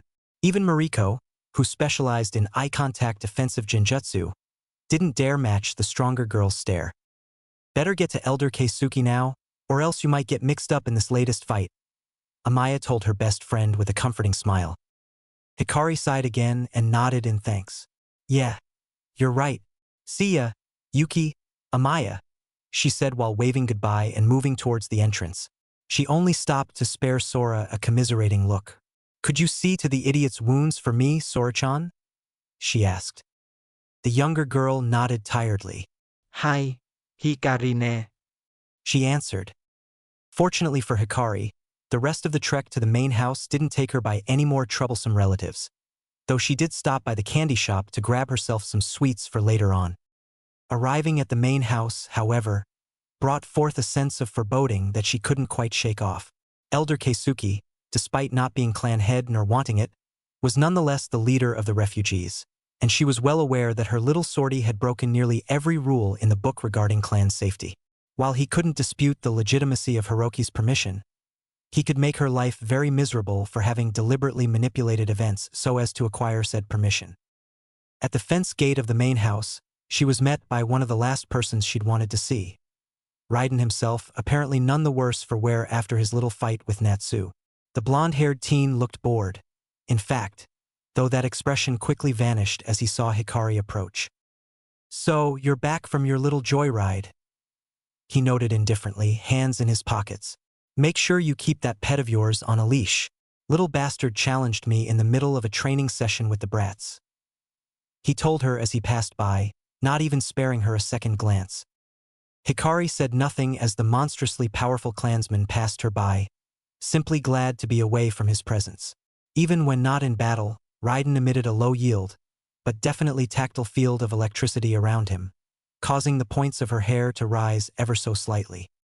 Shivering at the uncomfortable feeling, she nonetheless steeled herself and moved into the main house's perimeter, taking courteous care to remove her footwear by the entrance as she stepped onto the porch and slid open the door to the main hallway. Stepping lightly, as Elder Keisuke demanded, she slowly made her way down the hall towards the room at the end, which served as the elder's audience room / personal study. Kneeling by the sliding door, she was about to knock on the wooden frame when she heard the elder call out to her from within. Komein Hikari. Swallowing nervously, she obeyed his command by sliding open the door and swiftly shuffling in, before closing the door, turning on the spot, and bowing respectfully while in seiza at the elder of the Uzumaki clan. "I'm back from my mission, Keisuke Koro," she reported informally mid-bow. The elder harumphed at her proclamation, telling her exactly what he thought of her mission's legitimacy. "Quite. Report, Hikari." Swallowing silently in an attempt to ward off her nerves, she nodded even as she remained bowed. "Koro-sama, my trip to Konoha proved fruitful as I have returned with the medicine you requested," she stated simply as she put a bag holding the mentioned medicine before her. "Furthermore, I have ascertained that, as our intelligence suggested, the stores there provide the best price for medicinal supplements, much better than the rates offered in Kusa or Taki." The elder gave another grunt as he continued his brushwork, not once stopping to better focus on her. "Is that all?" he asked gruffly, his displeasure bleeding through every word he spoke. Hikari winced. I think I may have stumbled upon something of importance while on my mission, Koro-sama," she said demurely. "But before acting on it, I thought it best to let you know." "A wise decision for once," the septuagenarian elder grumbled as he finally put down his brush and turned to look at her. The great leader of her Uzumaki cell, Uzumaki Keisuke, frowned at her with all the force his diminutive physique, standing at a good 4 feet tall, could muster. On anyone else, it would have looked comical to see her sweat so profusely before such a small person. But Keisuke's sheer force of presence made one quickly realize that this was a man you most certainly did not mess with. "You've seen what happened to Hiroki, yes?" he questioned her. Hikari swallowed loudly. "Why, yes," she confirmed. Keisuke kept his frown on her before nodding. "Good.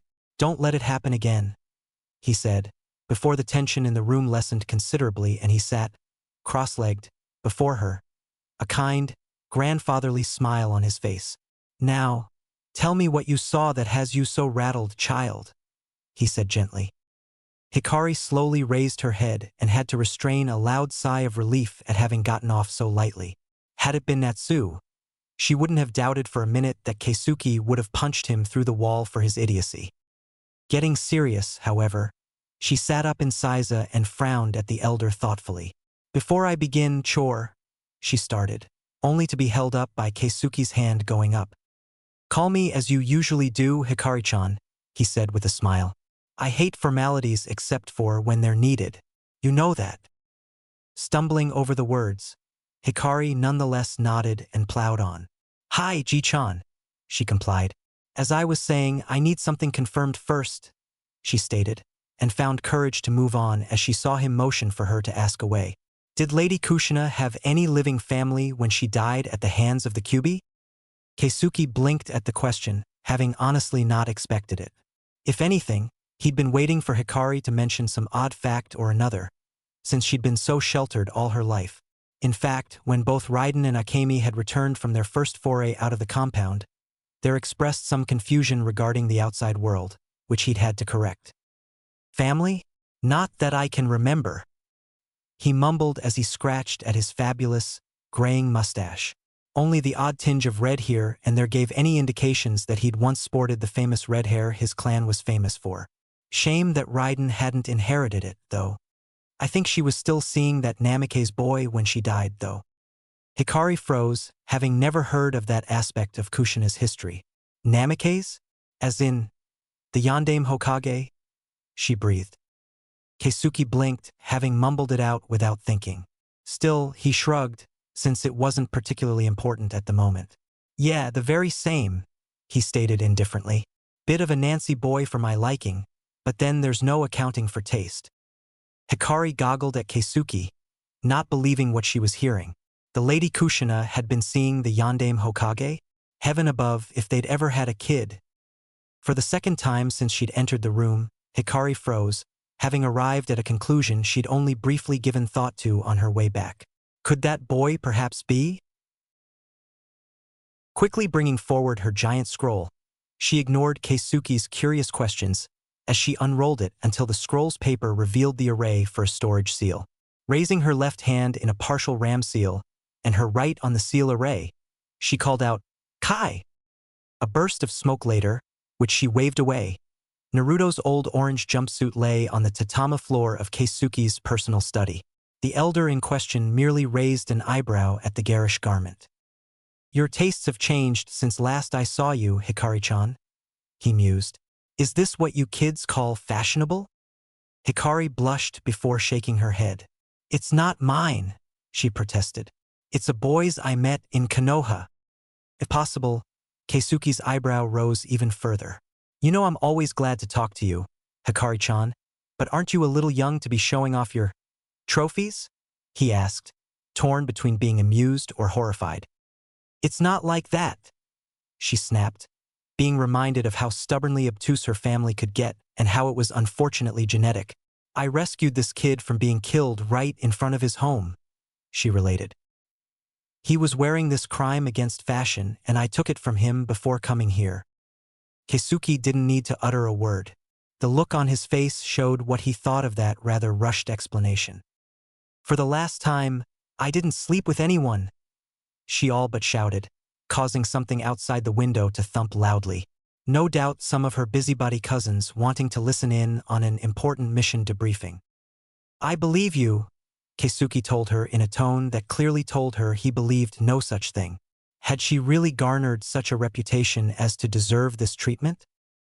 "Anyway," she growled, any and all tension she'd had upon arriving at the house completely and utterly gone.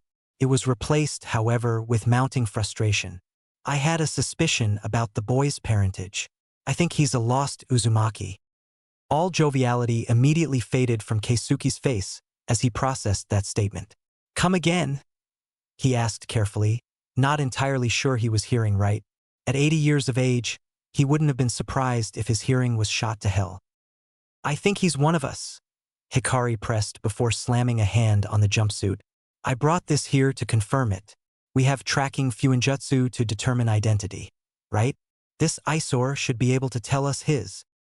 "Hikari, this is no laughing matter," Keisuke warned her, frowning once more. "All Uzumaki clansmen were accounted for before the split. As far as we know, the 4 cells are the only Uzumaki remaining. What if Lady Kushina had a son? A son she kept secret, for whatever reason?" she pressed.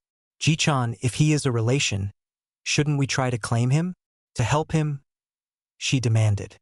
"He was about to get killed, Ji-chan, by some lowlifes who claimed no one would miss him.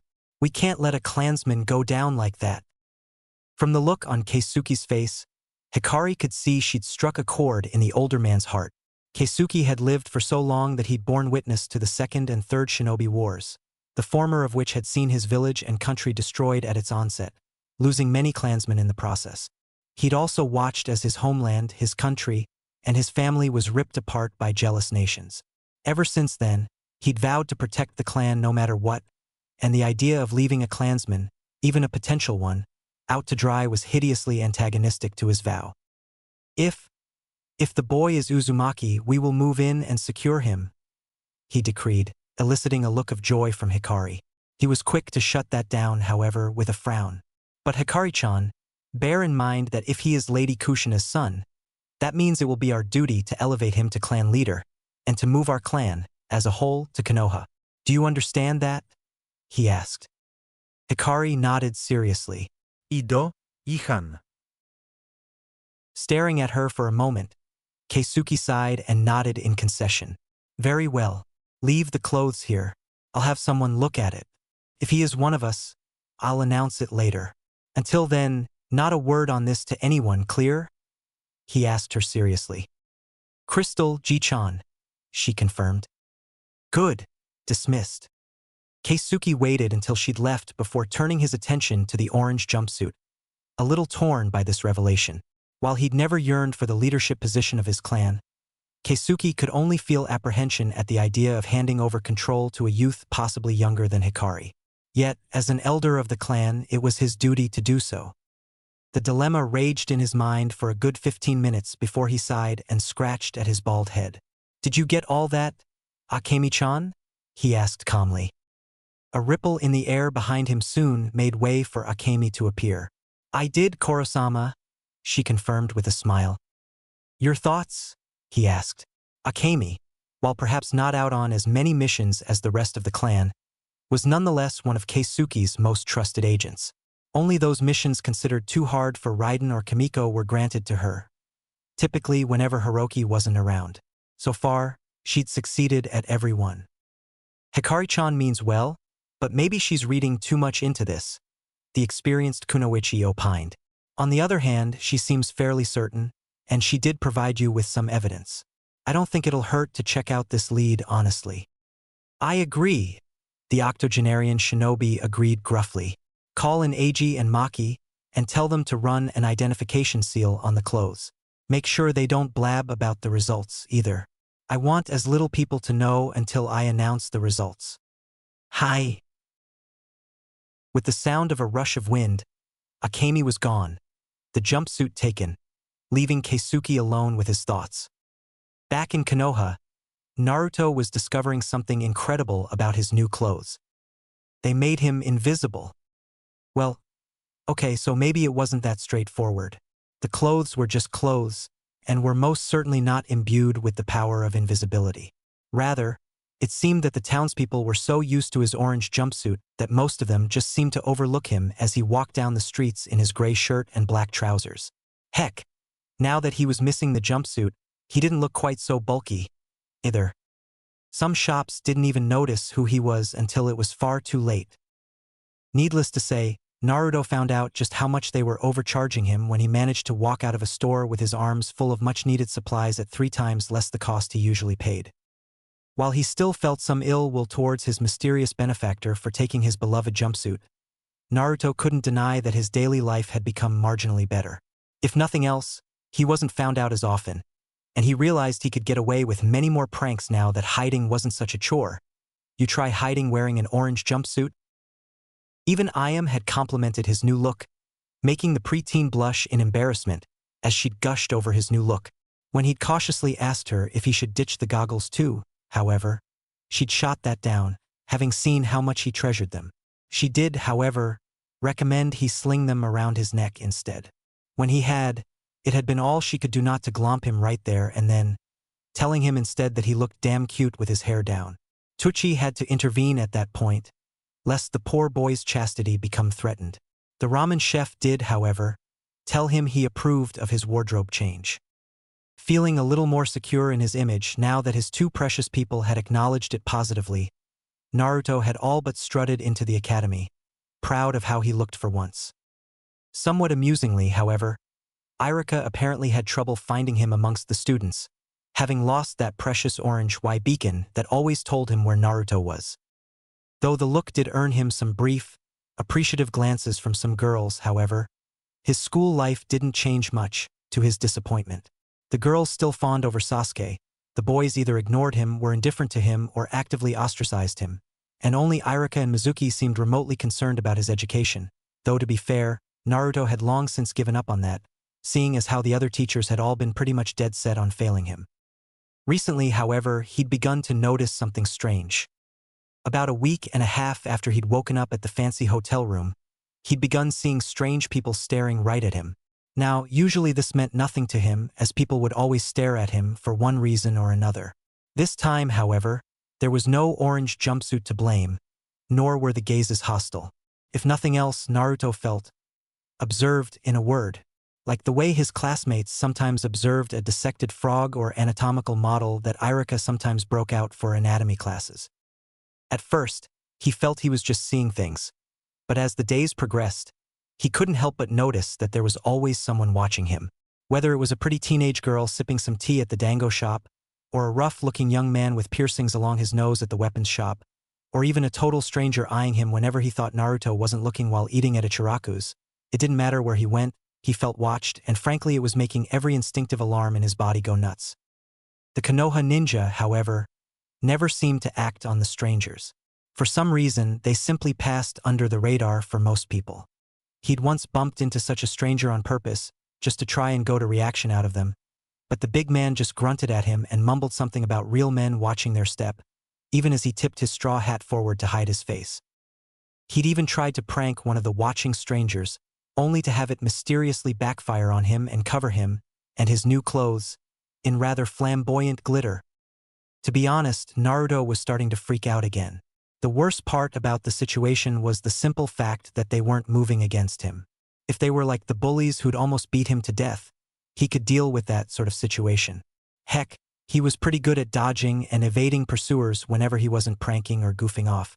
Just standing by and waiting, knowing you were being watched, however, did not remotely fall within his tried and tested skills. He couldn't exactly confront them either. He'd tried that once, in a vain attempt at getting people to notice the weirdo stalking him.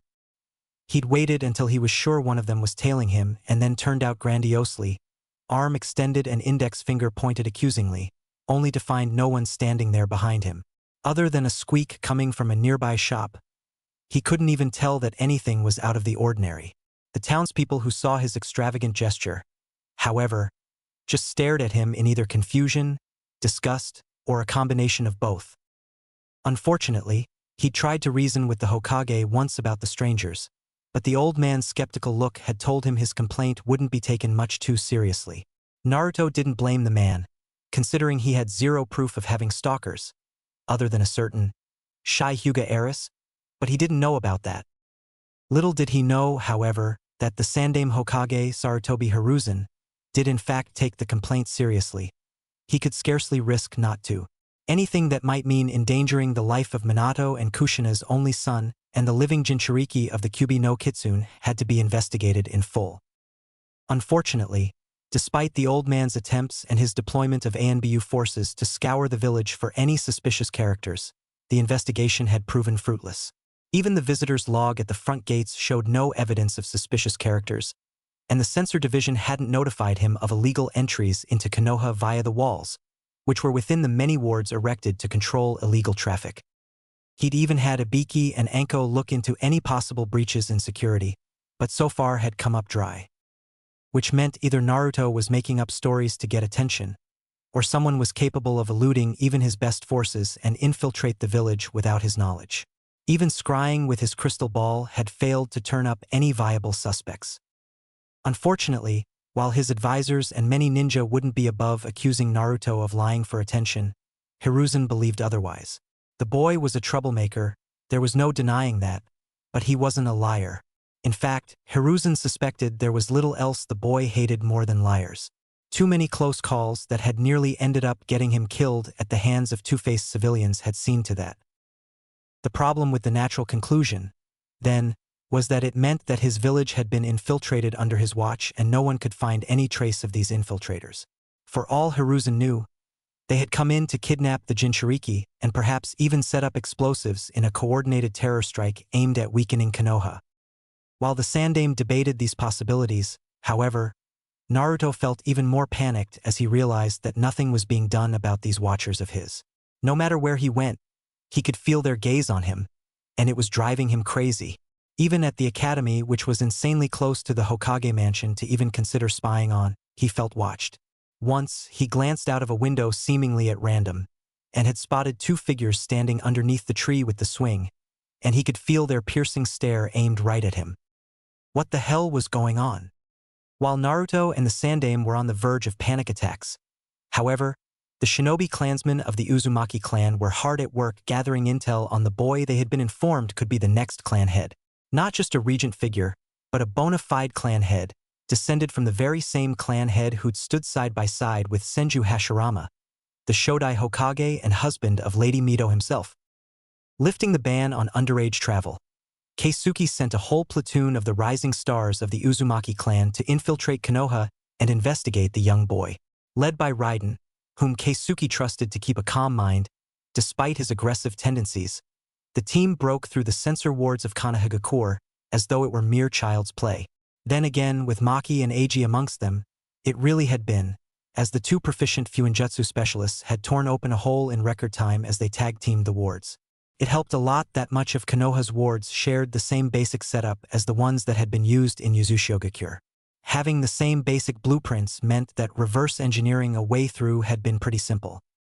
After that, it was a matter of hiding in plain sight, which the clan had long since excelled at, thanks to years of being on the run from very powerful enemies. Daisuke, Takashi the Third Dragon, Yuki, Amaya, Nobuko, and Mariko all changed into civilian clothing and kept to well-shadowed areas, keeping themselves as inconspicuous as possible. Meanwhile, Raiden and Akemi investigated the young boy's residence, address courtesy of Hikari. Eiji and Maki, for their part, merely kept the team's chakra signatures on the down low with their sealing techniques. As far as any watchful eye could tell, they were just another group of travelers. "What a dump," Raiden commented dispassionately as he glanced about the apartment that comprised the boys' living space.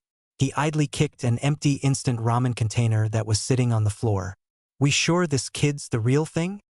Eiji and Maki seemed to think so, Akemi pointed out as she carefully rummaged through the boys' drawers, gloves tightly fastened so as to avoid leaving behind any forensic evidence.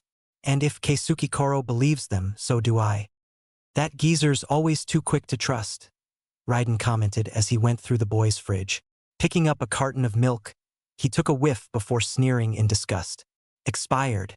For a long time from the smell of things," he added as he put the carton back in its place. "Seriously, how is this kid not dead from food poisoning?" "When you live in the streets long enough, you adapt to rough conditions, I imagine," Akemi answered from within the boy's bedroom. "Doesn't look like he's got any mementos of family or relatives." "Not surprising, considering where he lives," Raiden pointed out. "No parent worth his salt would let their kid live in this hole if they had a say in it. Much less eat barely edible poison," he added, eyeing the stack of dirty dishes in the sink. "Can't say much about his hygiene either." "I think Hikari-chan's right," Akemi said as she came out to the tiny living room. "This boy's an orphan by the looks of things, and survives entirely on his own," she concluded. "There's not a shred of filial effects in this place, and it doesn't look like anyone so much as picked up a brush to tidy up." Raiden clicked his tongue. "I'd feel pissed at the fact that this kid could be our boss, but this is just depressing," he commented. "Even the furniture here's shot to shit. Makes you wonder what kind of hell he's had to live through." Akemi hummed in agreement before eyeing the sole window the apartment had, the one in the boys' room. "Eiji-kun, something to report?" she asked. Outside the window, standing on the ledge, the red-headed, taciturn Uzumaki clansman grunted in affirmation. "Daisuke says the boy's on his way back," he reported shortly. "We've got 5 minutes to evacuate the premises." Raiden clicked his tongue again. "Disage, what's that big lug doing?" "He's supposed to keep the brat away for another 15 minutes. "Daisuke's doing what he can, Raiden-kun," Akemi chastised her colleague before looking around. "Anyway, I don't think we'll gather much more information at the moment. Better to leave now." Raiden merely grunted in agreement, and with the sound of a breeze blowing, the two were gone. "It's worse than we thought," Nobuko reported to the group as they gathered in what seemed to be a really wild forest. So far, their few entraps had managed to kill a dozen deadly snakes, 5 massive slugs, and what seemed to be a gargantuan earthworm. Suffice to say, even Maki and Eiji had been surprised that their traps were given such a workout. "That boy's not just orphaned, he's being deliberately shunned," Nobuko continued gravely. "I can think of at least 15 different occasions where he was turned away from some shop or stand for the dumbest of reasons." "I can vouch for that report," Mariko weighed in. "He doesn't seem particularly welcome anywhere he goes, except for 2 places, the Hokage mansion and this little ramen stand near the main street." "Ichiraka's ramen," Daisuke supplied. "Not bad, though their meals aren't nearly balanced enough to keep a real man healthy." "Speak for yourself," grunted Takashi. "It's delicious stuff." Just as Daisuke was about to snap back, Raiden let off a spark of electricity between his index and middle finger as a warning. "Enough!" He chastised them with a glare that brooked no protest. "What else?" "He seems to live off a very poor diet, mainly composed of cheap foodstuffs," Akemi answered, supplying the team with the information she and Raiden had acquired at the apartment. "If this is all he's been eating for the past few years, then I wouldn't be surprised if he suffered from some severe growth impediments, as well as a damaged metabolism. He's short enough, that's for sure," Yuki noted from his perch atop a tree branch. Inexplicably, his pants seemed to be missing, though he seemed wholly ignorant of this fact. He's the shortest in his class. Yuki, where are your pants? Asked a sweat-dropping Nobuko.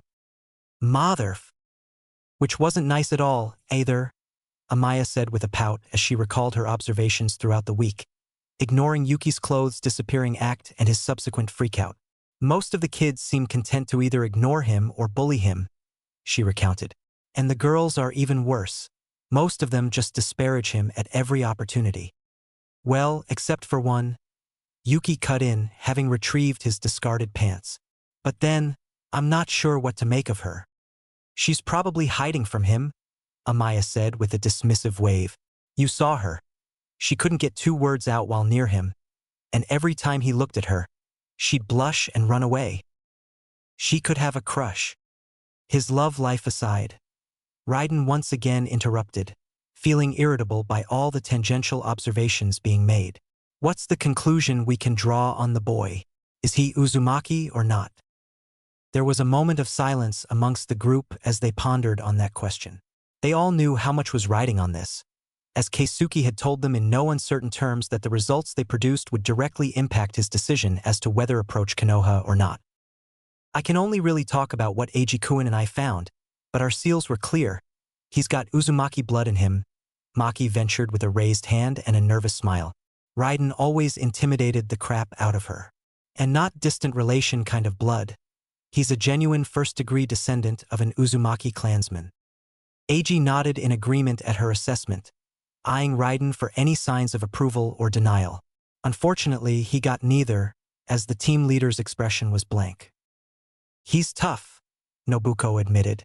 Not many people can take that much deliberate ostracizing without snapping. But this kid acts like he hasn't got a care in the world, she added. He's craving for attention, sure, but at least he's constructive about it. I agree, Mariko weighed in as she raised up her glasses with her index finger. In addition, I get the feeling he's important to someone important, though not enough for his benefactor to be open about his support, she noted. Explain, Raiden ordered testily. He's been living off cheap foods and lives in his own apartment, yeah? Mariko asked for confirmation from Akemi, who nodded. Then where's he getting the money to buy them? She asked rhetorically. He hasn't got a job. No one will even turn to look at him on the streets except for that ramen stall guy and his daughter. So where's he getting his funds? It occurred to the others that no one had sought to look into that question. Good point, Raiden conceded, eliciting a blush from the younger girl. So someone's paying the brat's bills. He's tough, he added, nodding in acknowledgement at Nobuko. And he's a survivor capable of eating near-poisonous foods. Unfortunately, other than Eiji and Maki's Fuinjutsu, that doesn't tell us shit for dick as to whether he's one of us or not. Language, Akemi mumbled at him, lightly smacking his shoulder, which he duly ignored. Except for his name, Takashi pointed out as he crossed his arms, looking at his clansmen gravely. Everywhere I go, it's the same thing being said about the boy. They call him the Uzumaki brat. Anyone can take a family name as their own, especially an orphan, Raiden pointed out. And Akemi and I found no trace of family belongings at his home. Even if he was an orphan, there should have been something to prove where he'd come from, especially if he's capable of affording the rent on an apartment. Either way, it's a good enough lead, no? Takashi countered. We've got a name, Uzumaki Naruto.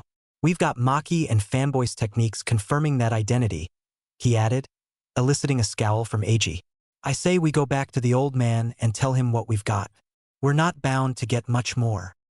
Raiden watched as the rest of the team exchanged glances and slowly nodded at the suggestion before doing so himself.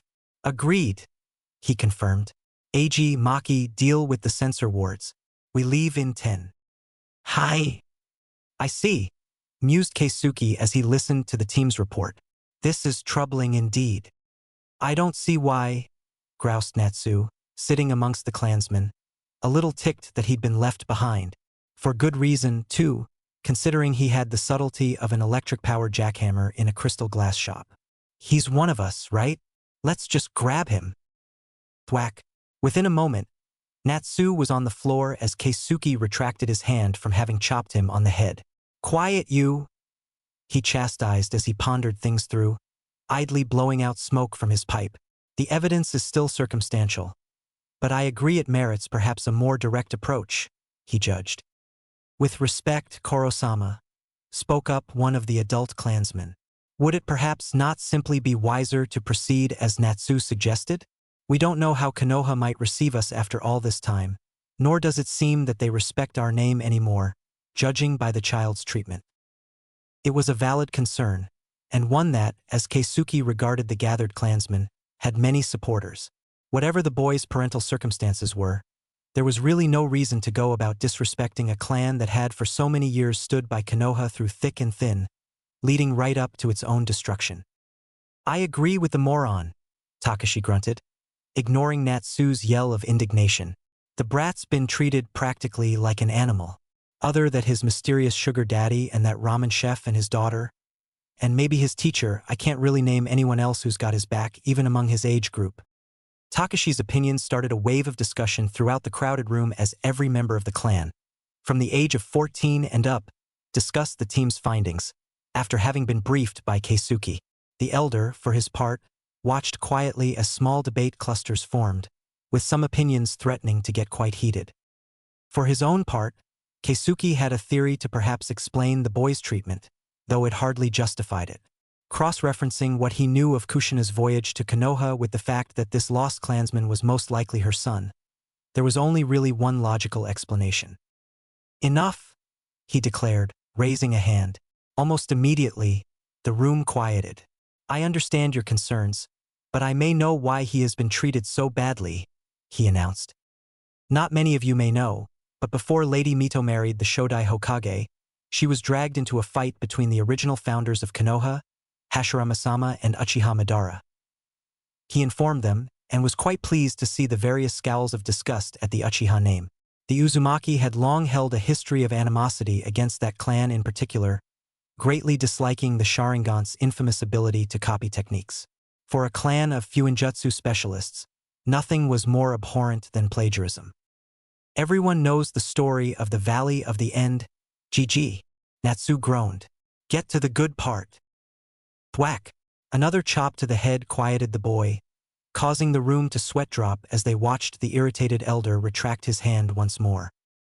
What those of you who haven't reached 3rd grade in Fuinjutsu all don't know is that the Shodai didn't just defeat the Kyuubi when Madara summoned it, but sealed it away using our techniques. He continued as if he hadn't just inflicted bodily harm on a clansman, a small grin forming. "Into Lady Mito."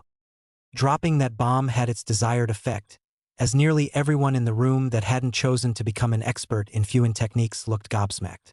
Though the Shodai's access to Uzumaki sealing techniques wasn't all that surprising, considering he was Mito's lover, the fact that their honored ancestor had been a Jinchuriki was, such an act, for obvious reasons, would have been kept buried. However, for a clan of Fuin specialists, most were beating themselves over the head for somehow having overlooked such an application of their techniques to explain the sudden disappearance of the nine-tailed fox. "And that's not all. Another certain member of our clan was chosen to succeed Lady Mito once her life neared its end," he added, enjoying the growing looks of stupefaction amongst his clansmen. It wasn't every day he could get so much of a rise out of them. "Lady Kushina." Akemi breathed, eyes wide and her hands up covering her open mouth. Keisuke eyed her for a moment, somewhat appreciative that she would play along, despite knowing already. Keisuke nodded, causing another wave of whispers to explode. Raising a hand to silence the crowd, he continued. "Due to her special even amongst our own chakra, and her ability to create chakra chains, it was decided by her father, our clan head, to seal the Kyuubi into Kushina once Lady Mito's life neared its end." He tapped his pipe onto the tatami and cleared it of blockage before taking another drag. "We were successful, and she left Yuzushiogakure to be Konoha's second Jinchuriki of the Kyuubi."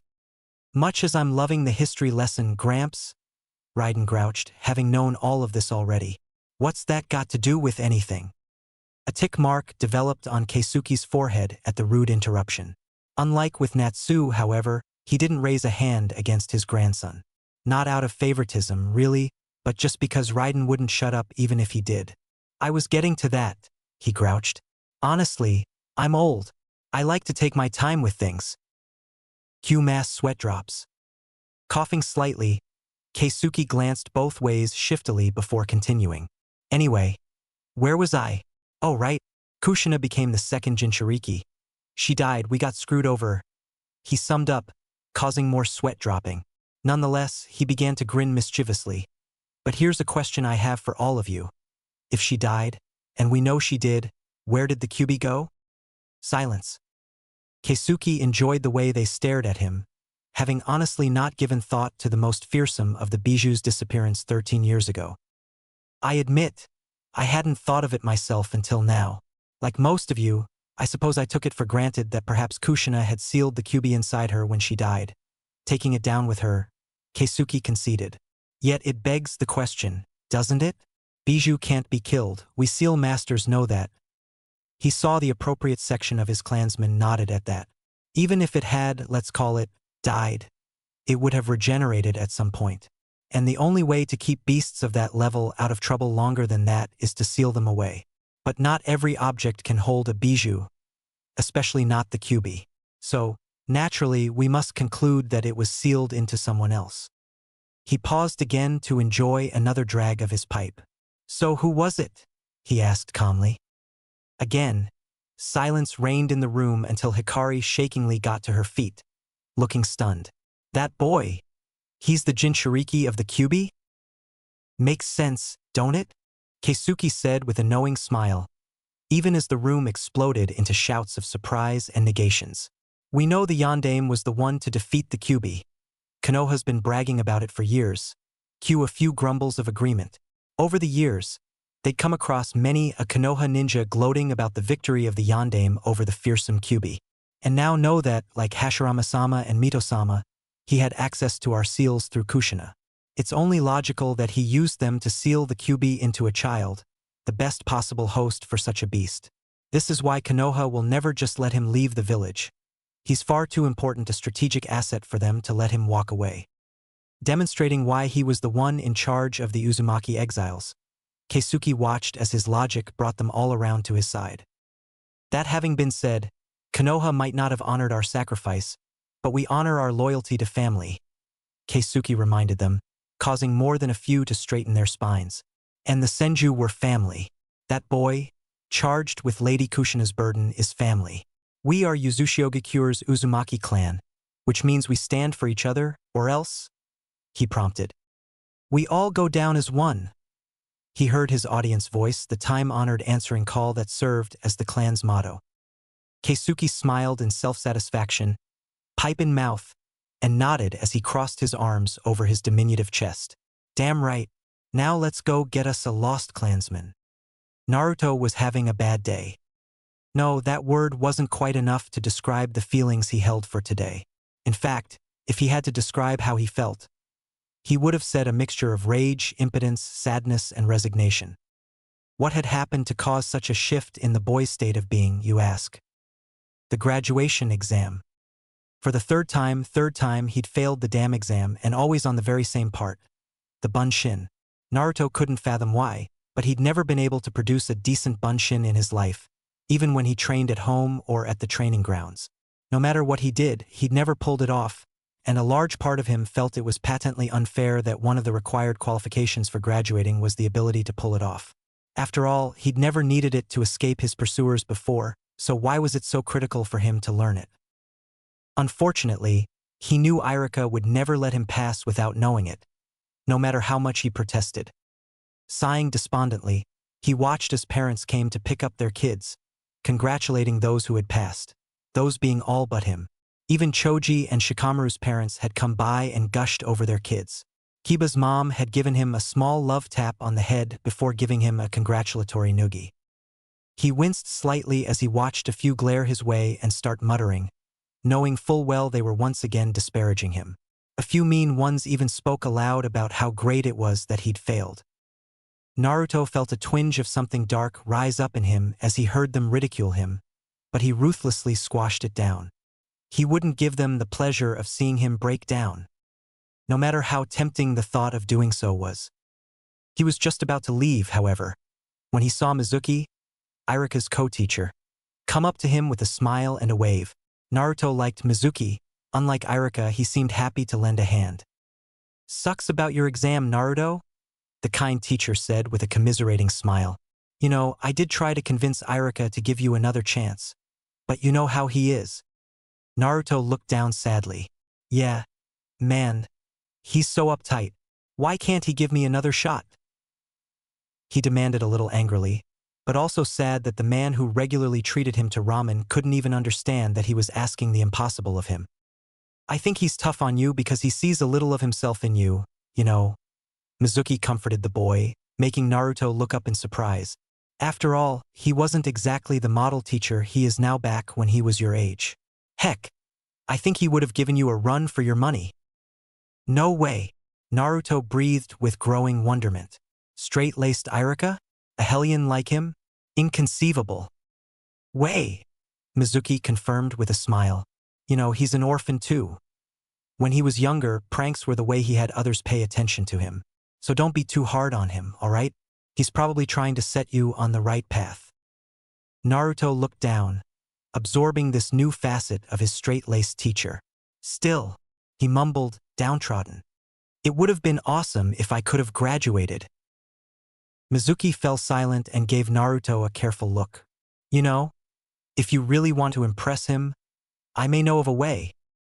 Hikari swore as she jumped from roof to roof, having just returned to Konoha only to find bad news awaiting her. Apparently, the young boy she'd saved from getting killed was being accused of stealing a rather important village relic, and from what she could hear, there were quite a few voicing their desire to kill him. Naturally, this was unacceptable to her on both a personal level and as a result of her orders from Keisuke. However much the Uzumaki elder wanted to move forward with claiming the boy, he first needed to consult with the other cell elders, a move which could take some time. Despite this, knowing that the boy had it rough in Konoha, he'd ordered a forward team assembled to watch over the potentially lost kinsman while the necessary red tape was cleared. Hikari was one such member. Raiden, however, was not, and that had caused a few problems. The first dragon had been enlisted into watching over Keisuke along with Kimiko, just in case it ever leaked that the 4 remaining elders of the Uzumaki clan were meeting in the same place. She shuddered to think what ninjas from Kumo, Kiri, or IWA would do in order to capture the elders, if that ever happened. Unfortunately, with Kimiko and Raiden away on other business, and Akemi forced to stay back to handle clan business while Hiroki was away as well, that left very little in terms of adequate field leadership. Eiji had been a potential choice, but everyone just as quickly dismissed him after realizing the teen was an expert seal master, but not exactly a field leader. Natsu was also right out, despite his status as second dragon. If he was ever given a leadership position in anything, odds were his short temper would get their covers blown. Takashi was also excluded from consideration for the same reason. In the end, by process of elimination, Hikari had been assigned with the role of field leader, while the remaining field-worthy Uzumaki clansmen fell into line behind her. As it was, she'd picked Amaya, Yuki, Takashi, Sora, Natsu, and Maki as backup, feeling that having the 3 remaining dragons in her team would buff up the otherwise green team. Something feels wrong about this situation, Yuki observed as he landed deftly beside Hikari while she took note of her bearings. Our observations didn't suggest a thieving streak in the boy. Landing behind the 2, Amaya nodded. It's too out of character, she confirmed. Doesn't matter, Hikari said as the rest of the team landed on the rooftop. Whatever our conclusions are about this, the people of this village seem to distrust him enough to believe him capable of high treason. We need to get to him first before they kill him out of spite, she said firmly. Why you don't think they'd really kill a child, do you? Sora asked wide-eyed. Takashi clicked his tongue irritably. If he's Jinchuriki like the geezer thinks, then I wouldn't put it past them, he said, somewhat annoyed. Isolated or not, the Uzumaki had seen and heard of numerous cases where Jinchuriki had been mistreated. Maki, Hikari spoke up, choosing not to answer Sora's question, even though she was thinking along the same lines as Takashi, though she needn't say anything else as the seal master preempted her by kneeling on the rooftop, slamming her hand on the concrete. Already on it, the redhead said with a grim look as she raised her free hand in a half-ram seal. Few in. she intoned, causing a spiral of black characters to spread out from underneath her palm. Suiseki Fuin. Before the seal master's eyes, the spiraling characters coalesced into a circle, which then began to hold glowing dots within its circumference. By the looks of it, there were quite a few, but only one glowed green, their target. Thankfully, she'd remembered to bring along a sample of their lost kinsman's DNA from when they'd run tests on the jumpsuit. He's about a click northeast. That way, she concluded, pointing towards what seemed to be the east entrance. There's maybe a good 3 dozen other contacts heading that way, and 2 of them are nearing the boy. Hikari clicked her tongue in irritation. We'll never make it before those 2, but we can stall the others at least, she judged, eyeing her group, who stood ready to receive orders. There's nothing for it. Amaya, Yuki, you 2 take half of the incoming ninja. Takashi, Natsu, you 2 take the other half. Only stall. We don't need the trouble a couple of body bags will bring us, she told her kinsman firmly, knowing they were prone to letting themselves go in a fight. She then turned to the remaining 2 girls. Maki, Sora, on me. We're going to save that boy. Sora, get ready to heal him if necessary. Hi! The group acknowledged their orders and split up, relieved that there'd been no challenge to her authority, though she guessed the urgency of the situation had something to do with that. She led her group towards the east gate, knowing that they'd really have to haul ass if they were to reach the boy as soon as possible. Unfortunately, though she had much faith in her kin's ability to hold back the angry ninja, she also couldn't risk overlooking the possibility of their failure. Maki, she spoke up as they landed near the gate, taking a brief second to look over the imposing wooden doors. Seal this gate, she ordered. Taicho? Questioned Maki, surprised. Natsu and the others are strong, but we can't overlook the possibility that a few might get by them, Hikari explained. Seal it. Don't let a single person get through. Maki nodded firmly. Understood? She agreed before flipping through a rather impressive amount of hand seals. We'll want to be on the other side once the seal is up, she pointed out as she continued to flip through hand seals.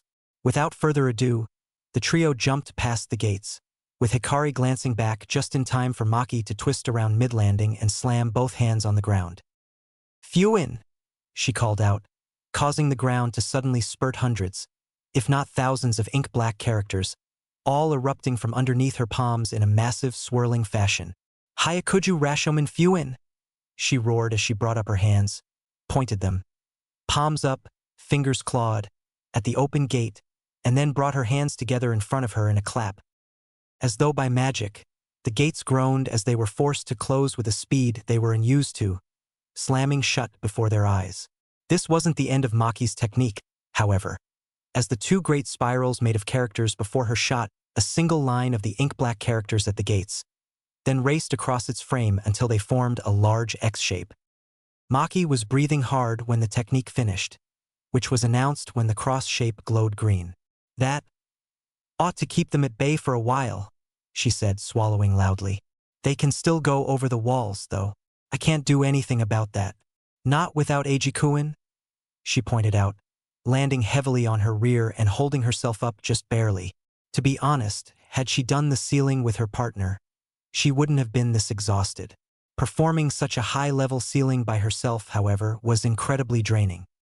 It'll do, Hikari said seriously, noting her cousin's haggard condition. Get out of sight and rest up, Maki, she ordered. Sora and I'll finish the mission. Nodding tiredly, unable to gather enough strength or willpower to answer, Maki slowly complied with her orders by all but dragging herself into the nearby foliage, certain no one would really find her, given her low enough chakra levels. Hikari, meanwhile, looked down at Sora. We're already behind schedule, she told the younger girl. We'll need to kick it up a notch. Can you handle that? The 14-year-old girl nodded firmly. I'll be fine, Hikari-ne-chan, she vowed.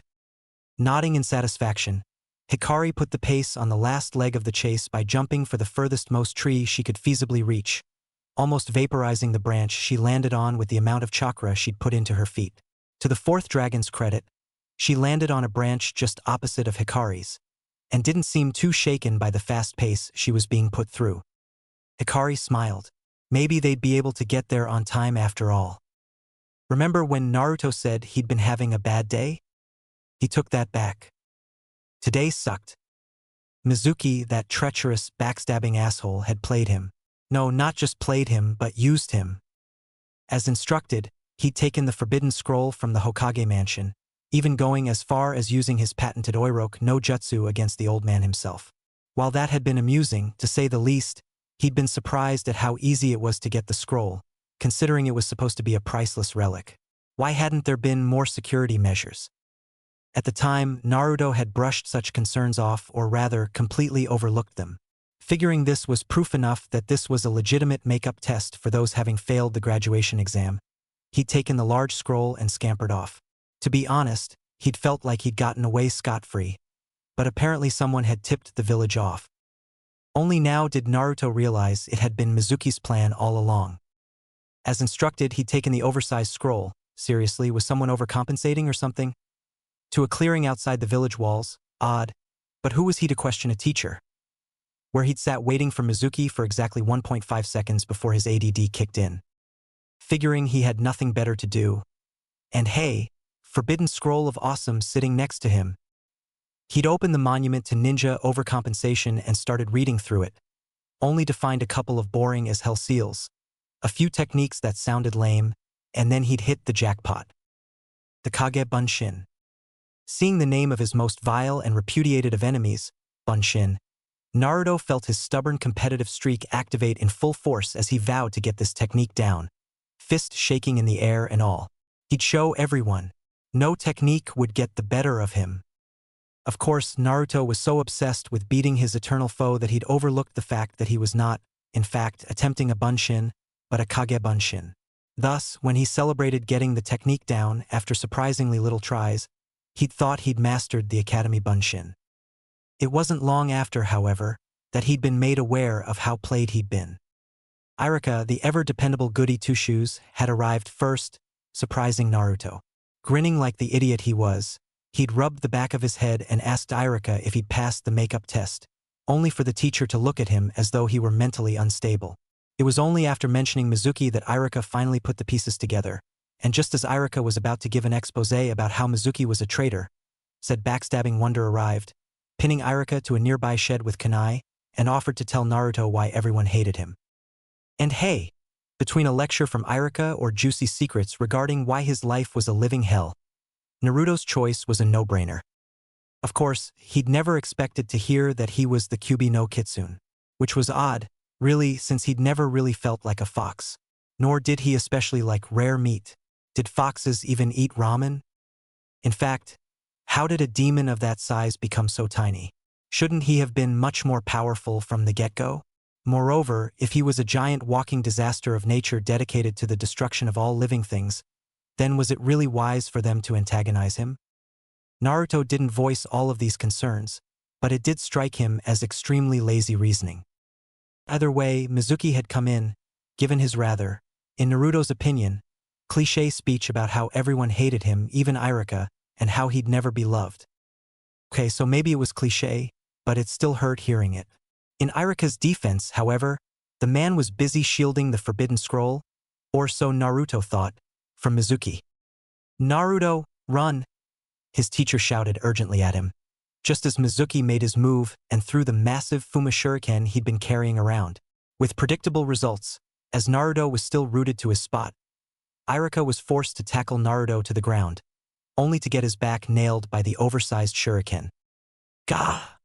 grunted Iruka in pain as he felt the pointy implement of throwing pain lodge itself near to his spine. "Naruto, run, please," he begged the child beneath him. "I'm so sorry. I'm so sorry for everything," he apologized, tears streaming. I also lost my parents to the Kyuubi. I grew up with no one, too.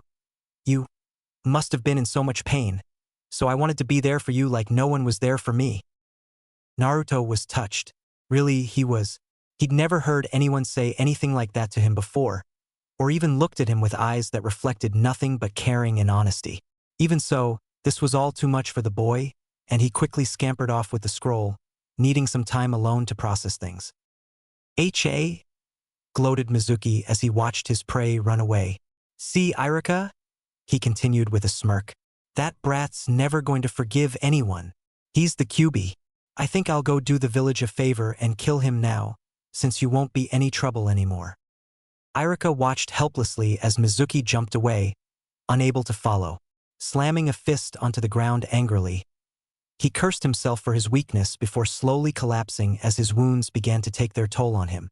Had the Fuma shuriken landed a few millimeters away, he would have been fine, but as it was, he would probably pass out from blood loss within minutes without medical assistance. In fact, his vision was just getting blurry, causing Iruka's thoughts turn to how he'd never thought he'd end his life this way. "Oi, Sora! We got wounded down here!" He heard a girl's voice dimly shout at the edge of his consciousness. "Heal him while I go after the boy." NGH. Iruka tried to speak, but feeling quite weak from his wounds. He wanted to protest, to tell his rescuers that Naruto wasn't the culprit, but the words failed him as the darkness started to claim him.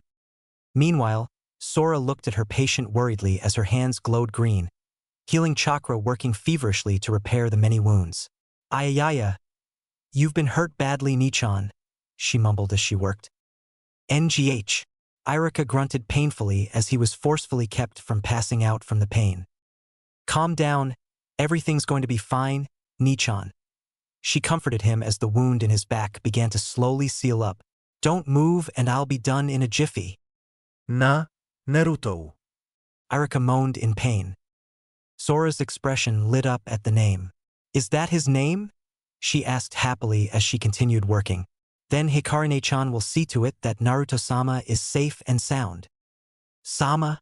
Iruka groaned, confused. He'd heard Naruto be referred to in various ways, ranging from child, the Hokage loved that particular form of address for his ersatz grandson figure, to monster, from the more idiotic members of the village. However, he'd never once heard him be referred to as Sama. To Iruka, it was just inconceivable. Sora smiled brightly at her charge, though Iruka could clearly see the glimmer of sorrow behind that smile. In a way, it reminded him of the way Naruto sometimes smiled. "Naruto-sama is Naruto-sama," she said simply, not venturing more information. Iruka was now doubly surprised with the young girl. Not only was she rather young to be so skillfully using healing techniques, she also seemed well aware of the need to stay tight-lipped regarding information. Though he couldn't place her being much older than his students, he was surprised that she seemed leaps and bounds more skilled than any of them, including Sasuke, the genius of his generation. An explosion sounded off a ways ahead, causing Iruka to flinch slightly and Sora to smile as she recognized the chakra signature. "Ah, Hikari-chan seems to have everything under control. How about we finish up here so we can go meet up with them, and Ai-san?" she asked with a perky smile. It was all Iruka could do to nod slowly. Hikari had no trouble finding the running duo.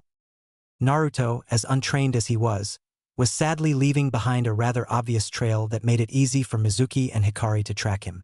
Mizuki, on the other hand, was trained, but still left a decent trail for Hikari due to the fact that he doubted anyone would interfere before he killed the blonde brat.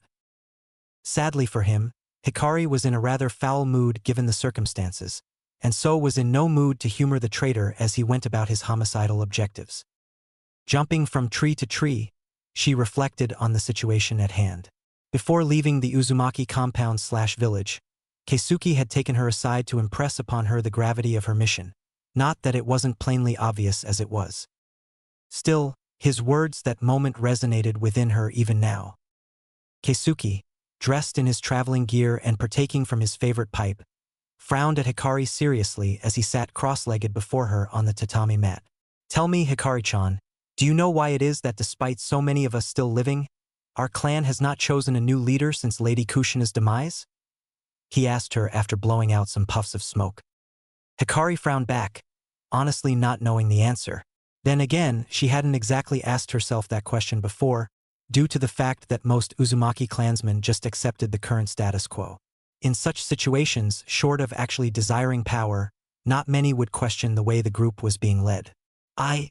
"No," she admitted regretfully. Keisuke smirked as he held his pipe in one hand.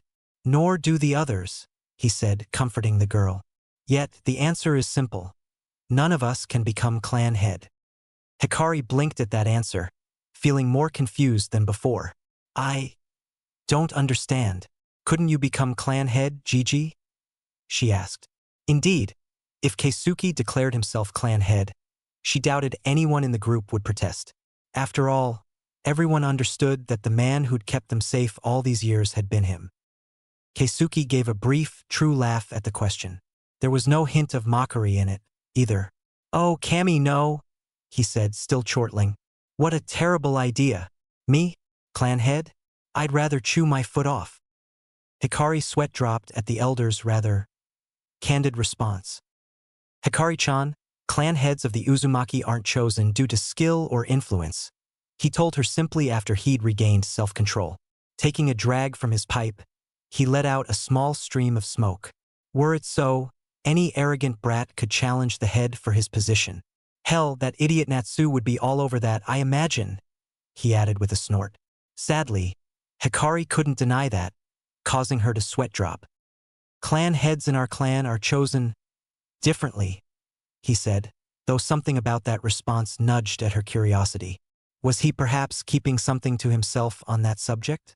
That wasn't an unreasonable assumption, considering she was barely qualified to even lead this mission.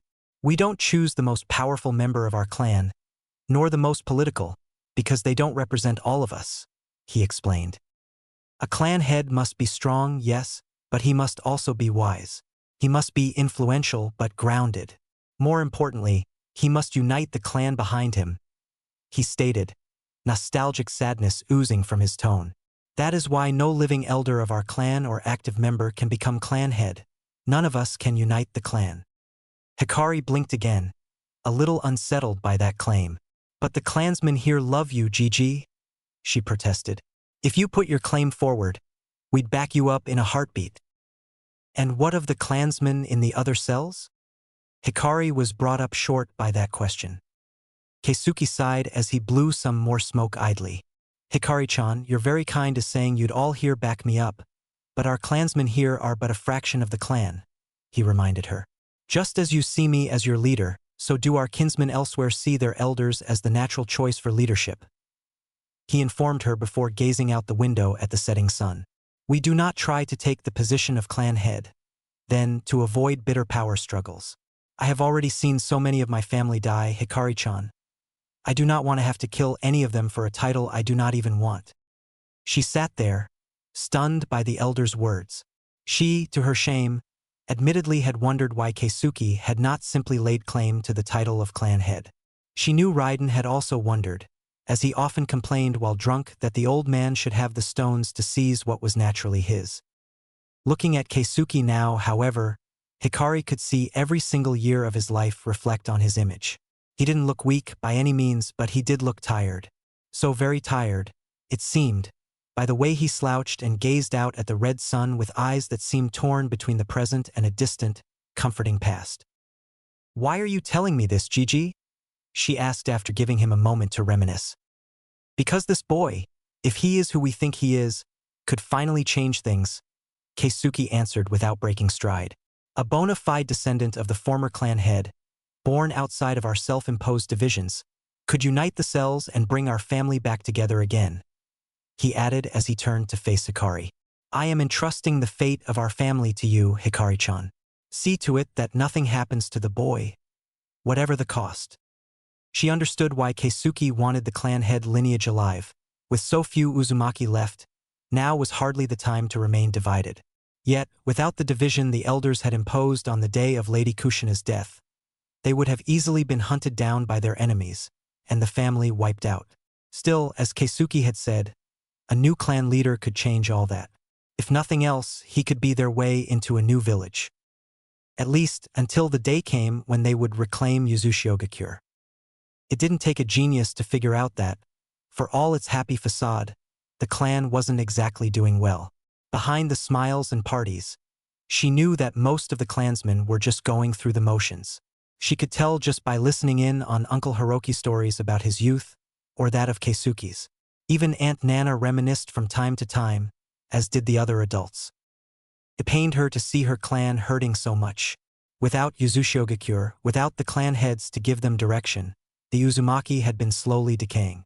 If something wasn't done soon, She knew it wouldn't survive, and the Second Great Shinobi War would claim its last victims at long last. Enough running, demon! She heard her future clan head's final pursuer shout further ahead. Glaring, the redhead picked up the pace, already thinking of which summons she would use to put the bastard in the ground.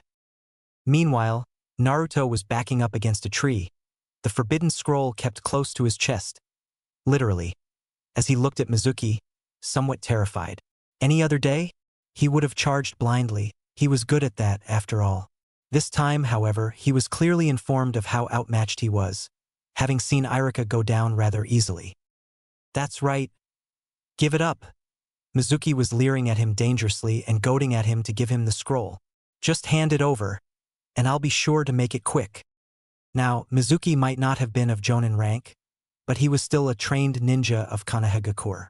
Thus, when he felt the dangerous amounts of killing intent suddenly flare up right behind him, he instinctively tried to jump away from whatever it was, but quickly found himself restrained with one arm twisted behind his back and a kunai at his throat. Who's going to make what quick? Hissed a low, female voice, his captors no doubt. Mizuki started sweating nervously as he thought through every move in his arsenal, trying to figure out a way out of his current predicament. Unfortunately, none came to mind. Naruto, for his part, merely stared as some stranger, out of nowhere, appeared crouching behind Mizuki and just as quickly held the Chunin teacher in a restraining hold. Her fiery red head of hair tugged at something within Naruto, but what really sold this woman to him was the fact that she was trying to take down the man who'd been trying to take him down. Still, he'd been burned once, and he wasn't about to let that happen again. Still backing away from the two ninjas, Naruto figured that a few more steps would give him an adequate line of sight for his next foray into escapism. Hold it! He heard the woman call out to him, still glaring at her prisoner as she kept the kunai primed against his throat. Uzumaki Naruto? She asked him plainly. Who wants to know? He challenged right back, stopping despite his prior conviction to keep running. Hell, who the hell are you? For once, a good question from that demon, Mizuki grumbled before wincing as the woman's kunai cut superficially into his neck. Kami, woman, back off. This is official Konoha business, he bluffed. Unfortunately, Hikari was well aware of his bluff and called it. If that's true, where's your backup, moron? She pointed out with a glare. Even if it was, though, you'd be shit out of luck, asshole. I'm here for the kid. Konoha can rot for all I care. Now Mizuki was well and truly panicking. He'd thought he'd been taken prisoner by some odd passerby, or maybe a Konoha ninja who'd been told by Iruka what had happened. The tone of the woman's voice, however, betrayed no lie. She would truly gut him where he stood if she wanted to. Konoha be damned. Naruto, for his part, was getting sort of tired of being ignored. 13 years of neglect saw to it that his need for attention was primed for mischief and absolutely zero stealth skills. Oi! Don't ignore me! He yelled at the two, surprising Hikari by the volume of his shout. Mizuki, however, was very used to Naruto's shouting, and like a trained ninja, quickly rammed his head into Hikari's, wincing as the kunai cut just a little bit more of his throat, though only breaking skin. As she cursed, he jumped away from both Naruto and her, glaring at the two as he grabbed at his bleeding throat. Wrong move, bitch! He roared as he proceeded to form a variety of hand seals. Bunsin no Jutsu. With a few dozen explosions of smoke, Mizuki vanished from their sight, only to suddenly reappear as the smoke cleared, but as a dozen Mizukis. Glaring at the new small horde of assholes to beat down on, Hikari jumped in front of Naruto and motioned for him to stay where he was. Stay behind me, she ordered. I'll protect you, she vowed fiercely. Naruto gaped at the red-headed girl, unable to believe what he was hearing. He'd often read about such situations happening in the few books he owned, but he'd never thought he'd be on the receiving end of such a heroic gesture. Who are you? He asked, awed. A good question. One of the Mizukis sneered as he began twirling a kunai amongst his fingers. After all, I'll need to identify your corpse when I deliver you both to the Hokage. I imagine I'll get a commendation for this. He mused out loud, seeming very pleased with himself. Glaring, Hikari slid her back foot another inch as she readied her fists for some up-close fighting. You've got it backwards, I think, she taunted him. The only reason you'd get my name is so that you know who beat your ass into the ground. She roared as she flew at the clones, knowing she'd only be able to deal any damage to the real Mizuki. A headlong assault? Sneered Mizuki, unconcerned. How stupid. Sure enough, Hikari flew right through the clone she'd aimed for, heading directly for a tree behind it. She wasn't a ninja for nothing, however, so despite Naruto's cry of alarm, she merely did a mid-air spin, landed her feet on the trunk, and stuck to it using her expert chakra manipulation. A savage grin already on her face as she raised her head to meet with the Mizuki's stares and placed her hands on the trunk right beneath her. Sorry, moron, but I forgot to mention, I'm not a taijutsu specialist, she taunted, just as her hands glowed bright green. Kuchios! She cried out, causing Mizuki's eyes to widen in realization. Shit! Mizuki swore as all the clones went for her. Kunai raised and primed to kill her in order to mask his real self. Yamenu! Kerberos! She called out, causing 2 puffs of smoke to explode on the ground near the tree. I call on thee. Twin howls pierced the night sky as the 2 great wolves darted at the advancing clones, only to be momentarily confused as they passed right through them. Even as the wolves gave confused grunts, looking around for their prey, Hikari sighed and smacked her face in exasperation, even as Mizuki and Naruto stared at the confused wolves. They're bunshin, you idiots, she grumbled. As powerful attack wolves as they were, the 2 were pretty new at this whole ninja fight thing, and they hadn't yet learned to take the time to literally sniff out their opponents. Fortunately, wolves had great hearing, so upon understanding their situation, the 2 attack-minded biological machines of death used the instincts their species was known for and began hunting the real Mizuki. Unfortunately, things didn't seem that simple, as the wolves continued to flounder about, unable to find the real one. Frowning, Hikari pondered on what this could mean, when she heard a voice cry out. Nei-chum! Above you! Working on instinct, Hikari launched herself forward, rolling on the ground just as Mizuki slashed at her back. To her confusion, however, the blade he was wielding had done no damage, despite having been well within range. It was only too late that she realized she'd been had. Unfortunately for Mizuki, Hikari wasn't quite that incompetent, and quickly dodged to the side, sliding to a halt just as Mizuki sprang out from the ground, an ugly sneer in place. Damn brat, he snarled. It was all he managed to say, too, as Yamenu and Kerberos rushed him. Though Mizuki was able to evade the 2 wolves, Hikari was far from over, finally grabbing onto her massive scroll and unraveling it just a foot. Kai? She yelled, causing Mizuki to widen his eyes as a torrent of kunai and shuriken rushed at him, quickly causing the ground he'd been standing on to look like a rain of metal had hit. Sidestepping smoothly out of the way of Mizuki's retaliatory throws, she unraveled the scroll a bit more as she laid it on the ground, quickly making a tiger seal. Aye!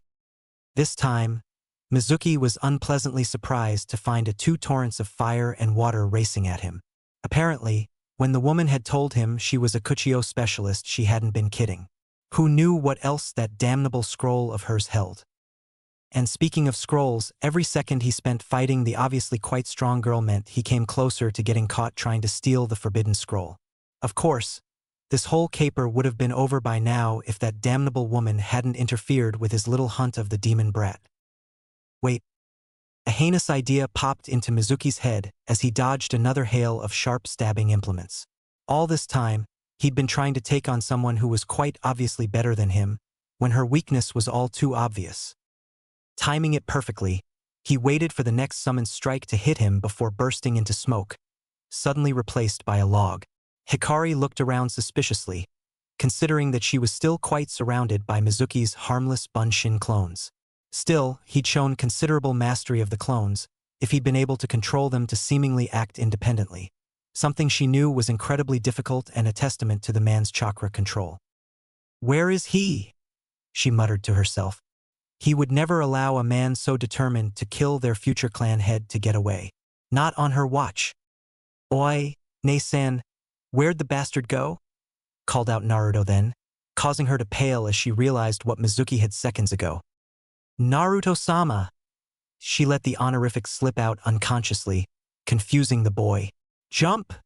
She called out frantically as she raced towards him. Despite his confusion, Naruto's self-preservation senses were attuned enough to understand that the girl was completely serious, and instinctively jumped forward towards Hikari just as the older teen jumped over him towards where Mizuki was apparently lunging to plunge a knife into Naruto's back. Bringing up a kunai from below, she smiled grimly as she realized she'd evade his blow and finish him off with hers. Seconds seemed to pass like hours as she neared his heart, only for her grim sense of satisfaction to evaporate as she passed right through.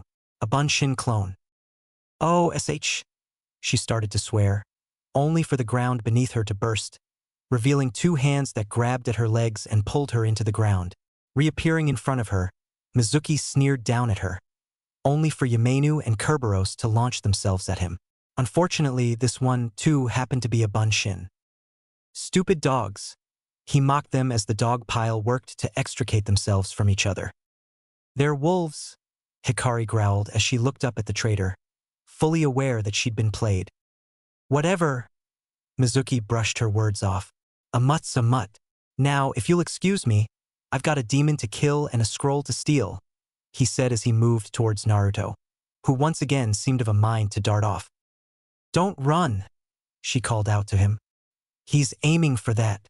The moment you do, he'll be on you." "Oh, don't listen to her," Mizuki said with a mock pout. "A little more of a chase would be fantastic. Plus, you know I'm not the real Mizuki." "I know. Why don't we play a game?" he taunted with a sick grin, only to disappear and reappear behind him, a kunai at Naruto's neck. "Let's play Find the Real Mizuki," he offered darkly, just before a gush of blood erupted from Naruto's neck.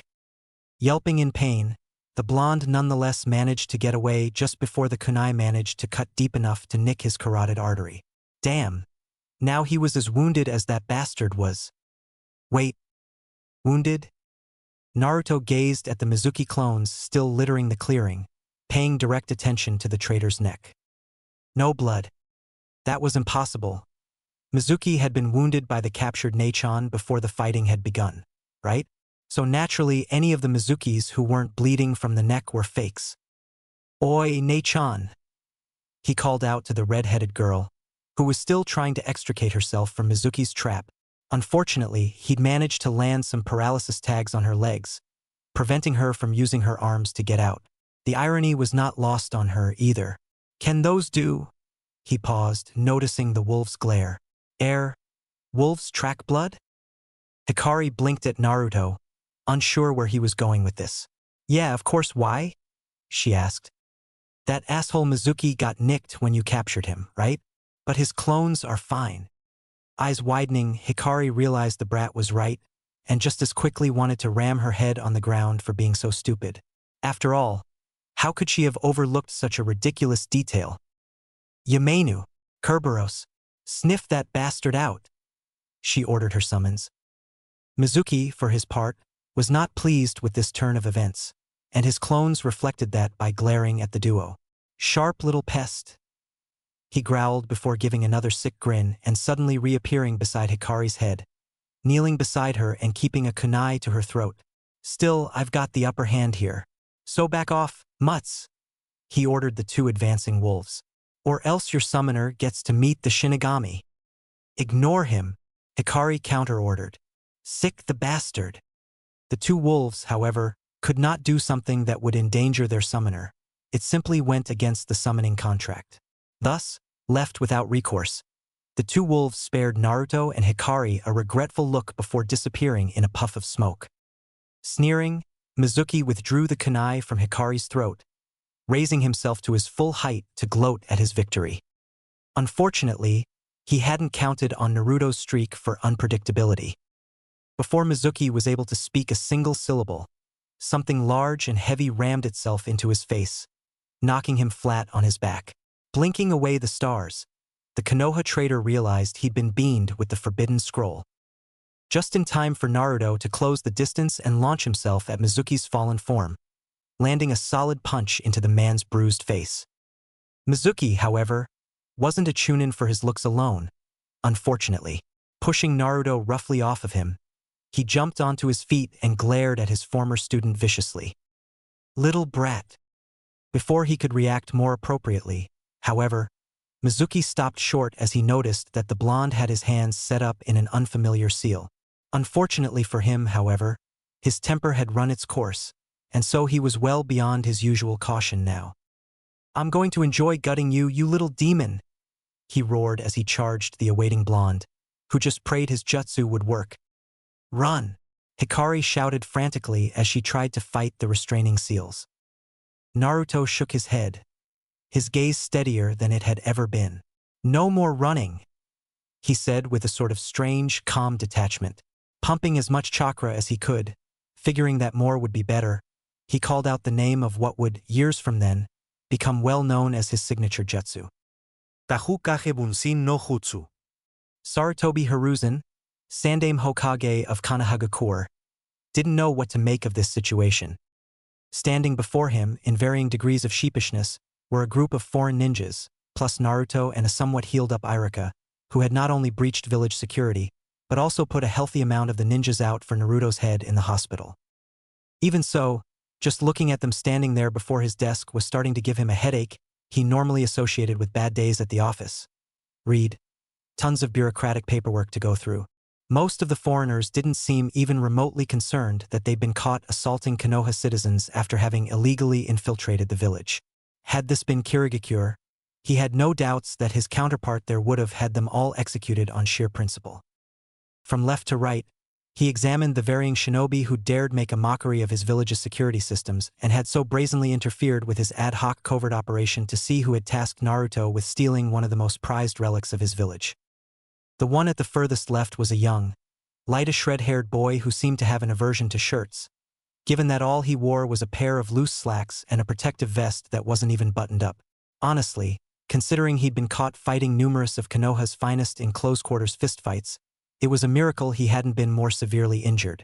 Frowning, the Hokage made a mental note to order mandatory remedial training in taijutsu for all active ninja.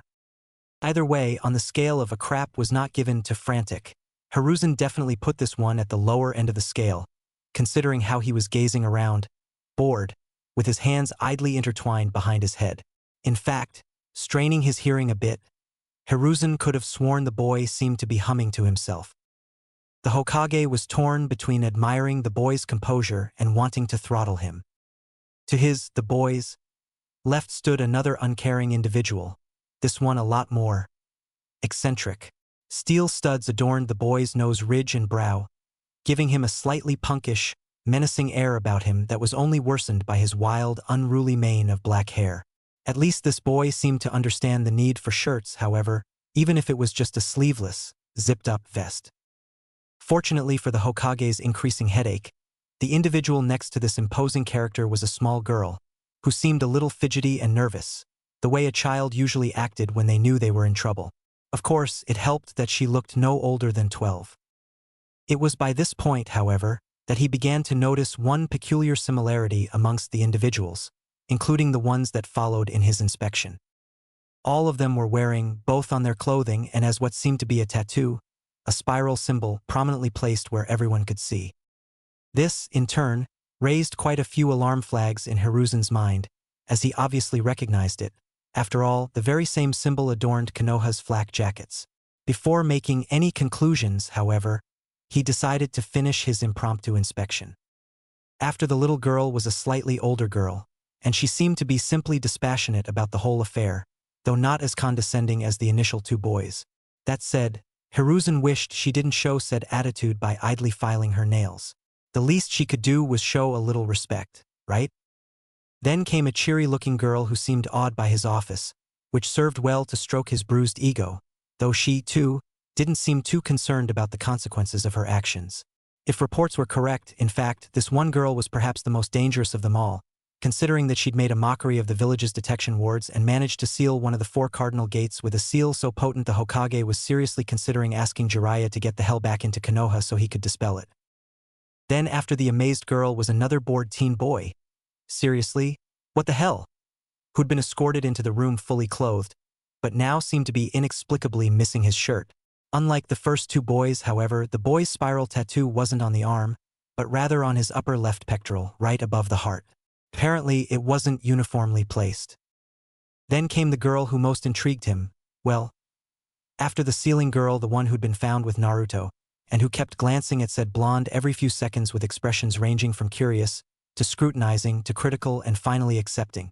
Like the others, she too wore a unique outfit whose only similarity ended with the spiral design placed prominently on her outfit's shoulders. Figuring there was no point in further dawdling, Hiruzen sighed as he grabbed his pipe and idly unblocked it by tapping it onto his desk. "Before we begin," he spoke up, catching all of their attentions, thankfully, considering he was about another devil-may-care attitude away from ordering NBU to force them to pay attention. "Let me remind you of the charges being brought up against you all." "Even me?" piped up Naruto with a pout. "Wham. Sorry about that, Hokage-sama. Please continue." Iruka apologized as his fist remained planted on the top of Naruto's head. The teacher knew Naruto would get off, considering the extenuating circumstances, but interfering in a major debrief like this could still get the blonde in plenty of trouble. Nodding thankfully at Iruka, the Hokage returned his attention to the foreign shinobi, waiting to take a drag from his pipe first before continuing. "You all stand accused of illegal breaching of Konoha's defenses, tampering with said defense systems, and—" He glanced down at the report laid open on his desk, sweat dropping at what he saw. 163 counts of battery and assault. Almost immediately, the girl with the huge scroll at the end of the line turned to glare at the two boys at the other end specifically. "Really?" she demanded. The two boys seemed sensible enough to sweat profusely under the girl's withering glare. "They started it," protested the boy with the light red hair. "They said my hair was pink." Apparently silently deciding not to make matters worse, everyone in the room wisely decided not to point out that it was, in fact, quite pinkish. "And that's not even counting the collateral damage?" Hiruzen plowed on, unwilling to get too distracted from the main point. "Apparently there were a few buildings missing mouthfuls of metal?" He paused and reread that phrase in the report, certain he was hallucinating. Unfortunately, he wasn't, and this was quickly confirmed when the boy with the studs shrugged. "What? I got peckish."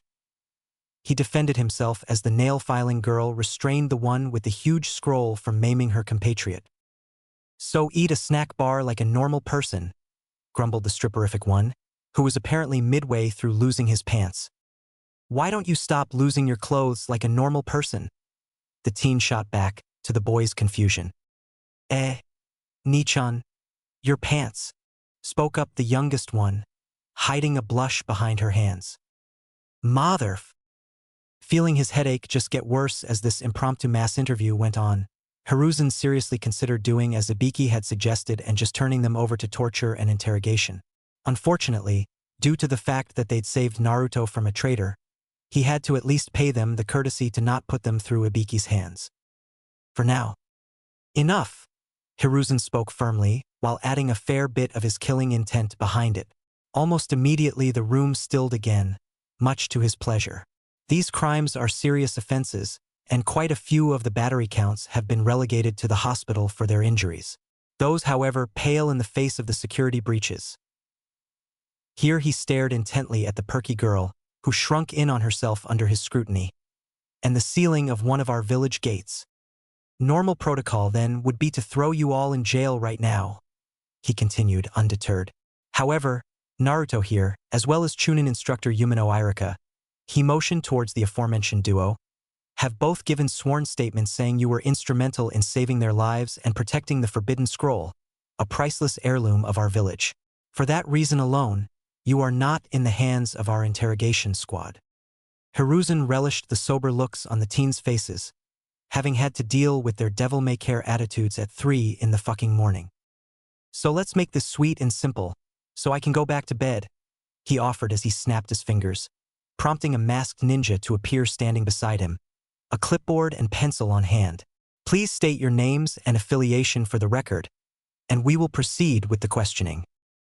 The group looked amongst itself for a moment before the pink-haired one took the lead. "Name's Natsu," he declared cockily, thumping his chest.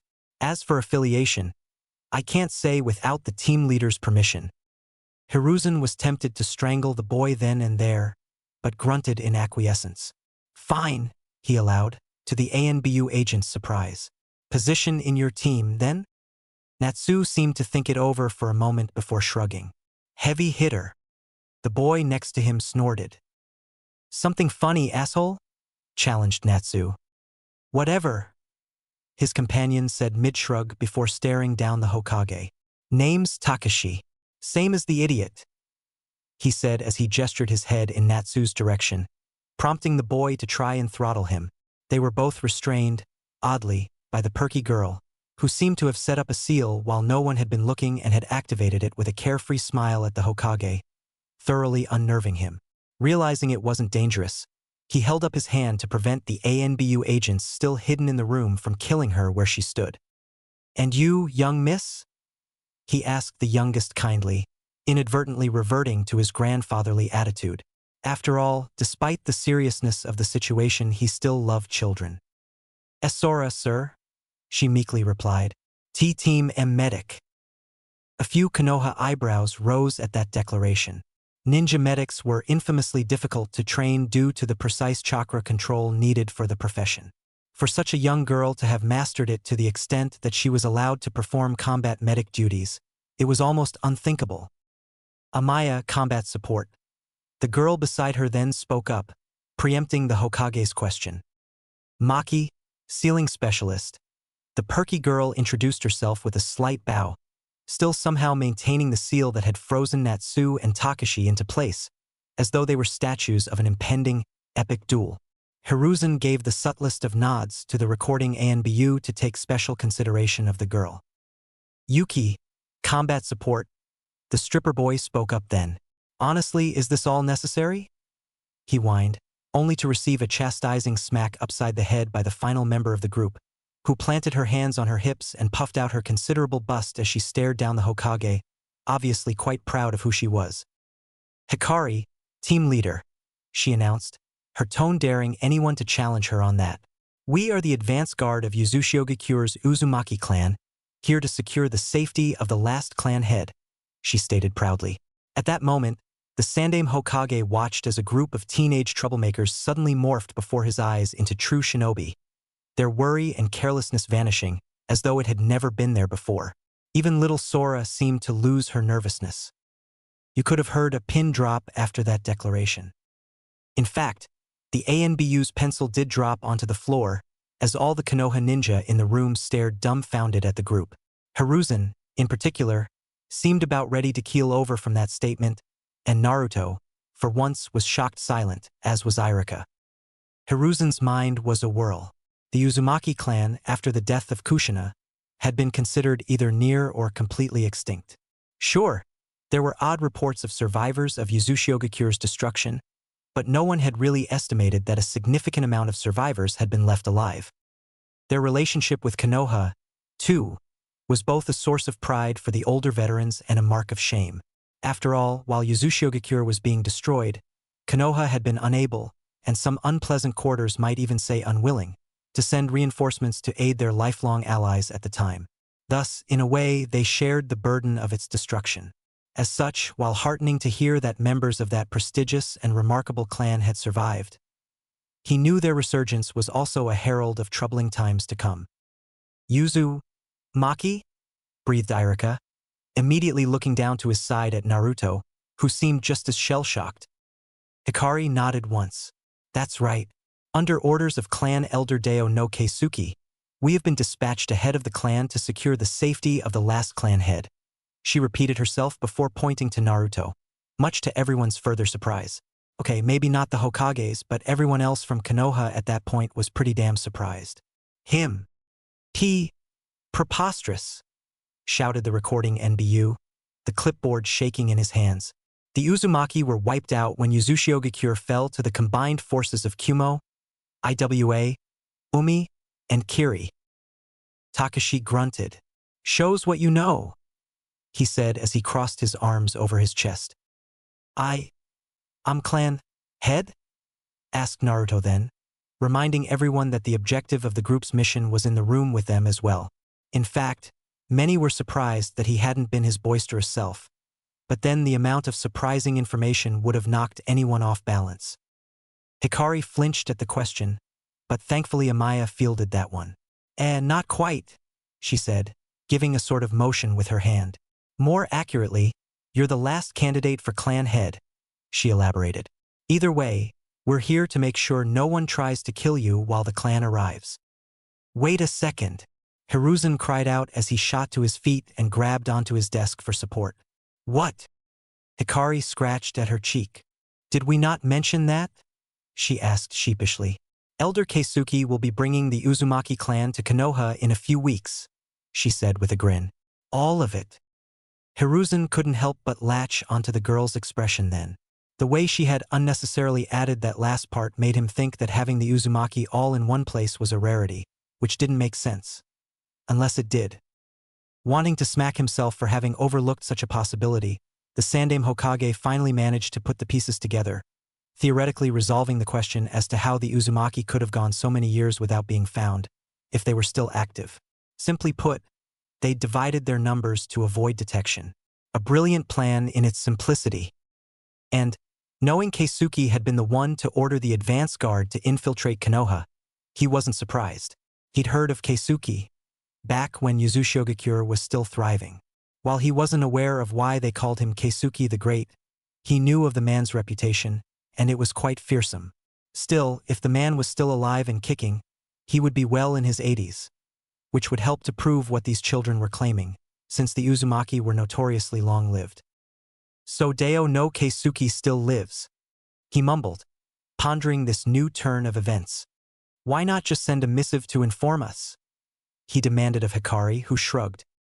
We were supposed to deliver it before we got sidetracked, she admitted as she pulled out said letter from within her battle attire and offered it to him. With Koro-sama's compliments. Taking the letter with a nod, the Hokage silently read through its contents, most of which was simple confirmation of what the teens had been claiming. Hiruzen's sweat dropped, however, when he read the passage warning him of certain members of the group's tendencies to overdo things, typically resulting in mass collateral damage. A warning a tad too late, Hiruzen contemplated.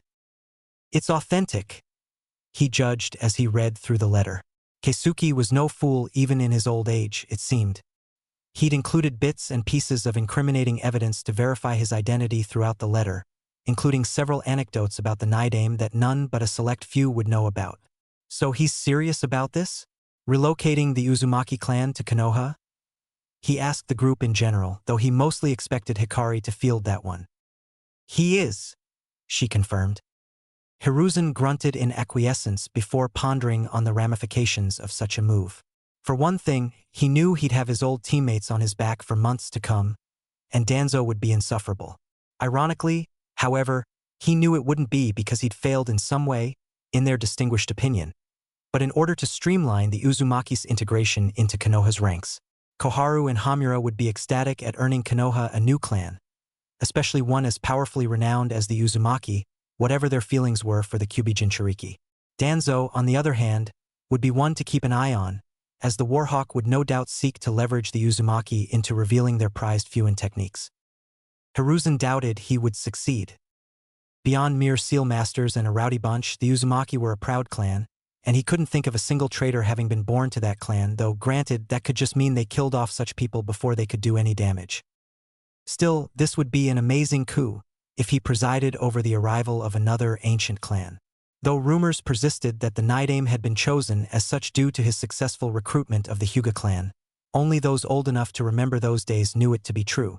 While Hiruzen knew he didn't need any further validation of his post, he couldn't deny that getting a massive popularity boost would come in handy, particularly as Hamura and Koharu became more aligned with Danzo than himself. It sounded cold, but Hiruzen had long since reconciled with that part of the job. The Hokage could enforce his own agenda to a certain extent, but the needs of the village outweighed personal philosophies. He didn't have a council to overrule him or make his life a living hell like Suna did. True, but one didn't need a vote to make a leader's life difficult, as Hamura and Koharu had discovered. He could still recall how they had actually backed him up, along with Danzo, miraculously so, when he shot down the civilian proposal for a governing council comprised of the clan heads and prominent civilians. This was a military village, after all, and civilians were only allowed to reside in the village due to the fact that they catered to ninjas. They could leave at any time, too, considering that ever since the first immigrants had arrived, the ninja clans had learned many a trade, some clans even going so far as to be practically self-sufficient. As a matter of fact, most civilians ended up opening shops or restaurants. Very few, if any, civilian artisans remained to justify the handing over of any sort of power. In short, that meant that while their services were indeed invaluable, they were only mere intermediaries, easily replaceable and hardly mission-critical. At most, he could only really recognize their use as future shinobi breeders. Nodding to himself, Hiruzen folded the letter and placed it in his uniform. "Very well," he acquiesced. "Please have one of your group report to my office here tomorrow afternoon, and I shall have a reply ready for Keisuke-san," he stated. "Does that mean we're free to go?" Takashi half-asked, half-demanded. He was thankfully quieted by what seemed to be a pain seal being activated, courtesy of a sweetly smiling Maki. Hiruzen made a note not to cross that girl, considering her ability to enact seals with uncanny speed and subtlety. Ignoring the profuse swearing, Hiruzen nodded. "Yes," he confirmed as he took a drag from his pipe. "This has been a long and confusing evening, and I for one wish to return to my sleep," he stated gruffly. Eyeing Naruto then, he gave the young boy a grandfatherly smile. "As for you, Naruto, thank you for returning the scroll and defeating Mizuki.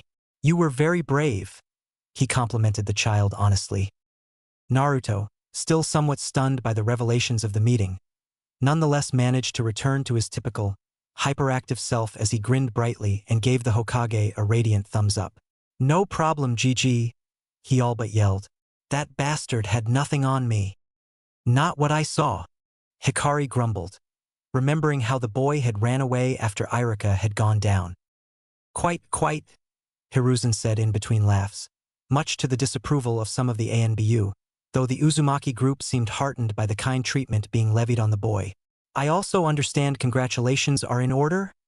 he asked with a knowing smile as he eyed the dirty headband on the boy's forehead. That seemed to kick out any worries and sleepiness from the boy as he jumped about excitedly. "Yeah, I'm genin now. Iruka said so." "Iruka-sensei," said teacher coughed correctively. "Whatever. That means I passed the exam, right?" he half-asked, half-begged of the Hokage. Said old man chuckled and was about to confirm his statement when Hikari brought up her hand. "Wait." Almost immediately, the feeling in the room turned less jovial, though all of the Uzumaki wore frowns at what was happening before them. "Is there a problem?" the Hokage asked, wishing they'd just let him confirm the boy's graduation and go back to sleep. Old men needed their rest. Damn it. "He is Uzumaki," Hikari pointed out quite redundantly, garnering some nods from her group. "We ask that graduation be suspended until Elder Keisuke arrives with the other elders to preside over a new exam." Hiruzen frowned. "That would set back the student's mission starts quite a bit. That would be highly irregular," he protested, even as Iruka grabbed onto a steaming Naruto, who would have gone on to curse Hikari with every dirty word in his remarkably large profane vocabulary if Iruka hadn't also slapped a hand over his mouth. Even so, the teacher did seem as upset as the boy, though he managed to keep his cool. "Naruto has achieved the minimum required for graduation, and his education falls under the Konoha Educational Charter. I cannot make exceptions of this sort." Hikari planted her hands on her hips as she stood her ground. "That boy will become our clan head," she refuted. "As such, we are the main interested party in his education and welfare, and from what I saw during today's fight, his ninja skills were poorly developed and based despairingly much on sheer dumb luck and last-second improvisation," she pointed out.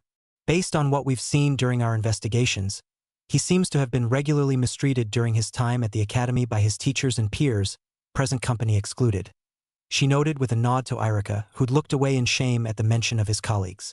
"We have reason to believe, therefore, that his education has been sabotaged, and this will not do. We will not see our future Tashu let loose upon the ninja world with the barest of skills under his belt." Hiruzen remained silent throughout Hikari's tirade, and had to admit he was quite impressed by her fearlessness in addressing him. Moreover, her passionate plea made him respect her all the more for it, as very few were willing to stand up to him when it really counted. Furthermore, she had a valid point. Even so, he made a note to have the academy faculty investigated for possible child abuse and/or neglect. Without a doubt, Ibiki would have a field day. "Very well," he conceded, much to Iruka and Naruto's shock, with the latter's expression quickly reflecting feelings of betrayal.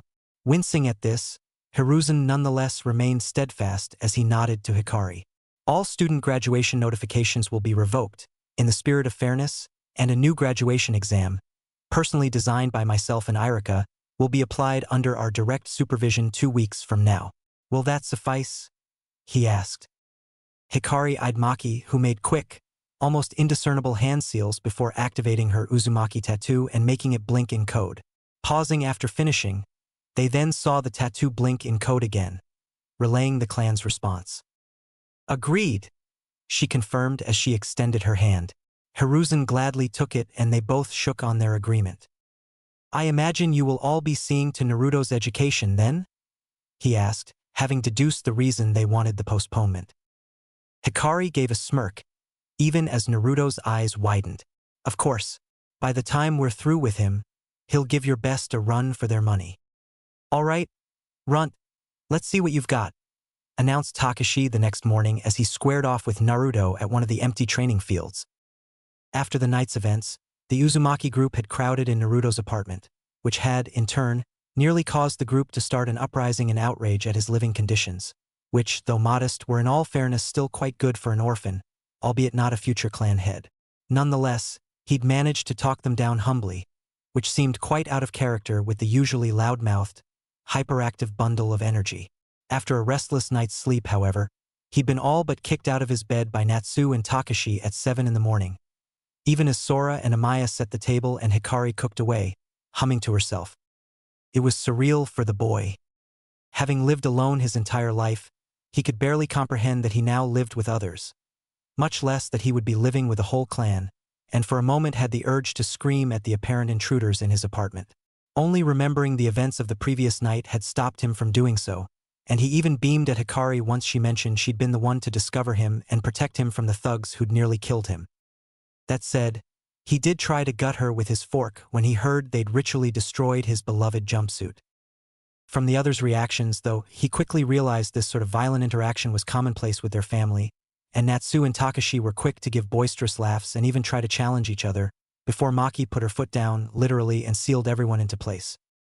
When the landlord had come around to yell at him, Takashi had answered the door and glared at the landlord until the man wept apologies and nearly soiled himself as he ran away. Laughing together at the cramped table, Naruto had grinned happily as the group interacted like long-lost family, which they were. That said, he really wished Natsu and Takashi hadn't eaten more than half his ramen stock in the process of eating breakfast. After a few more hours of trying to set up a showering schedule and finding privacy to change, the group had set off for one of the training areas, where they now sat about watching Naruto and Takashi square off. While Natsu was considered more powerful than the pierced boy by Keisuke, Takashi was nonetheless a master of close-quarters fighting, even more so than Natsu, who was just good at everything that didn't really require brain power. Don't call me runt, metal face, Naruto shot back, causing Takashi to raise an eyebrow and smirk. Good spirit, I like that, the pierced boy said as he pulled down on his gloves to make sure they were nice and snug. Let's see how you do in a fight, however. He spread his arms wide and gave a slightly deranged smile at Naruto. Come on, try to hit me just once, and if you land a hit, you win. Naruto grinned cockily. One hit? No problem, he said just before charging right at Takashi, who now frowned. Sitting by the sidelines, the rest of the group, minus Yuki, who'd gone to deliver the official letter to Keisuke, watched as Naruto made a beeline for Takashi, who seemed unimpressed. Well, he's nothing if not consistent, Hikari mused as she rested her chin on her palms. Takashi-kun doesn't seem too happy, though, Maki pointed out before wincing as said boy just took a step to the side and completely evaded Naruto's attack, causing the boy to trip and slide a good few meters on the ground. Ouch! Takashi won't be so easily hit, Natsu said, for once seemingly serious. He takes fighting seriously, so we can't expect him to give the runt any overt chances. Tashu Koho, not runt, Amaya corrected idly as she filed away at her fingers. Have some respect, blockhead. You want to fight, bitch? Roared Natsu at the unconcerned girl. Lean right, Maki ordered, and almost instinctively, Hikari did so, just as Naruto went flying by, courtesy of a punch from Takashi. Takashi-kun's being really rough. I'll heal Naruto-sama, Sora offered as she got up and started running towards the fallen boy, only to be stopped by Takashi's shout. Let him be! The pierced boy ordered, arms crossed. If he needs healing after just that little love tap, he ain't worthy to be ninja, much less clan head. Oi, oi. Amaya mumbled as she sweat dropped. That's going a little far. Naruto, however, seemed reinvigorated by that challenge. Fuck you, metal face! He shouted back as he got to his feet. I'm going to become Hokage and clan head if it's the last thing I do, he roared before charging Takashi head on again, causing many from the group to groan in expectation of his next beating. What they didn't know, however, was that Naruto wasn't known as the #1 unpredictable prankster king of Konoha just because it sounded cool. No, his tactical awareness, while undeveloped, was still nonetheless remarkably brilliant in its natural state. Having realized a head-on approach was futile, the boy nonetheless feinted doing so until he was but a few steps away from Takashi, who began twisting on his ankle to deliver a roundhouse kick that would have undoubtedly sent him flying again. This time, however, the boy threw himself forward and slid on the ground until he'd reached Takashi's back and then jumped at the boy, arm ready to deliver a solid punch, just as his opponent turned to face him. Unfortunately, Takashi wasn't the third dragon for nothing either. Instinctively grabbing the boy's arm right out of the air, Takashi gave a roar as he used it to swing the boy away from him, causing Naruto to carve a deep gouge in the ground upon landing. Needless to say, Takashi wasn't the only one surprised by the turn of events. All of his spectators were looking on with wide eyes, and Natsu even had his jaw drop. He'd never seen someone adapt so quickly to fighting Takashi, or take advantage of an opening so fast. Not bad, kid, Takashi praised, still in his throwing pose. Nearly got me there. Bullshit, Naruto coughed as he got to his knees. You're just toying with me. Impressive, Takashi praised again. All right, want another go? He half-asked, half-taunted as he motioned to himself. To Naruto's credit, he gave an excited grin as he got back to his feet. Damn right I do, he said. You said one hit and I win. I'm not backing down till I've done that. Believe it. Hee. Nice spirit, Takashi commented as the boy charged him again. But you know, fool me once, shame on you, he said as Naruto once again dodged his initial counterattack and aimed for his back. Fool me twice, shame on me, he yelled as he quickly twisted and rammed his fist down onto the boy's head, planting it solidly into the ground, where it then exploded in a cloud of smoke. What? He yelled in surprise, just as he felt a hostile presence behind him. Quickly jumping away, he managed to dodge Naruto's jump kick just in time, landing instead a solid blow on the blonde's back with a roundhouse kick and sending the Jinchuriki flying again. Kage Bunshin? He mused, amused. Nice trick, but we're fighting with taijutsu here. Naruto groaned as he got to his feet, but still managed to give Takashi a smirk. You said I had to land a hit. You never said no ninjutsu, he pointed out. Takashi blinked before looking over at the group for confirmation, causing them and Naruto to sweat drop. Sighing, Hikari nodded tiredly. Yeah, he's right, she confirmed. Scratching his head with a frown, Takashi turned to face Naruto again as he thought things through. Technically, Kage Bunshin could allow the boy to better develop a fighting style more suited to him, rather than one of those strict, kata-based ones Takashi had learned. After all, given the boy's penchant for improvisation, predictability wasn't exactly something he'd take to learning with gusto. All right then, he agreed as he slid into a fighting stance, his frown turning serious. Kage Bunshin's allowed, but no other jutsus, he ordered. Same rules as before, but with one added rule. You hit me once, you win. However, this time I'll be fighting back, so if instead you can avoid getting knocked out in 10 minutes, you win. Oi, oi, Grumbled Hikari. Don't go crazy on him now. Takashi made no sign to have heard the team leader, so when Naruto grinned excitedly and approved of the new rules, Takashi smirked and immediately disappeared, reappearing mid-swing in front of the blonde, who only managed to dodge at the last second. Holy crap, Naruto yelled as Takashi left a small crater where he used to be. What the hell, man? Takashi glanced up at his prey with a smirk. I said I'd be fighting too, remember? Don't disappoint me now and chicken out, runt! He yelled as he launched himself at Naruto once more. Said doomed blonde quickly evaded the next punch, kick, and combo, but only just barely. Cursing, he realized that Takashi's blows were perfectly timed to prevent him from using the Kage Bunshin. Strangely, it reminded him of how Sasuke fought. Eyes widening, Naruto realized that comparison was quite correct. Like against Sasuke, he couldn't find a single opening in Takashi's moves, often leaving him in a bind. Eventually, getting backed up so much resulted in his losing, which meant he either had to find an opening quick or... An idea lit up Naruto's frowning expression. Jumping back to avoid another drop kick from his trainer, he spread out his footing for better leverage and, unlike the other times, didn't move the second Takashi showed up in front of him again, ready to knock him out. Instead, Naruto quickly crossed his arms over his chin, just as Takashi landed a decent blow that sent him flying again. From the looks of the older teen, he'd been disappointed at having managed to do so. Giving up already, runt?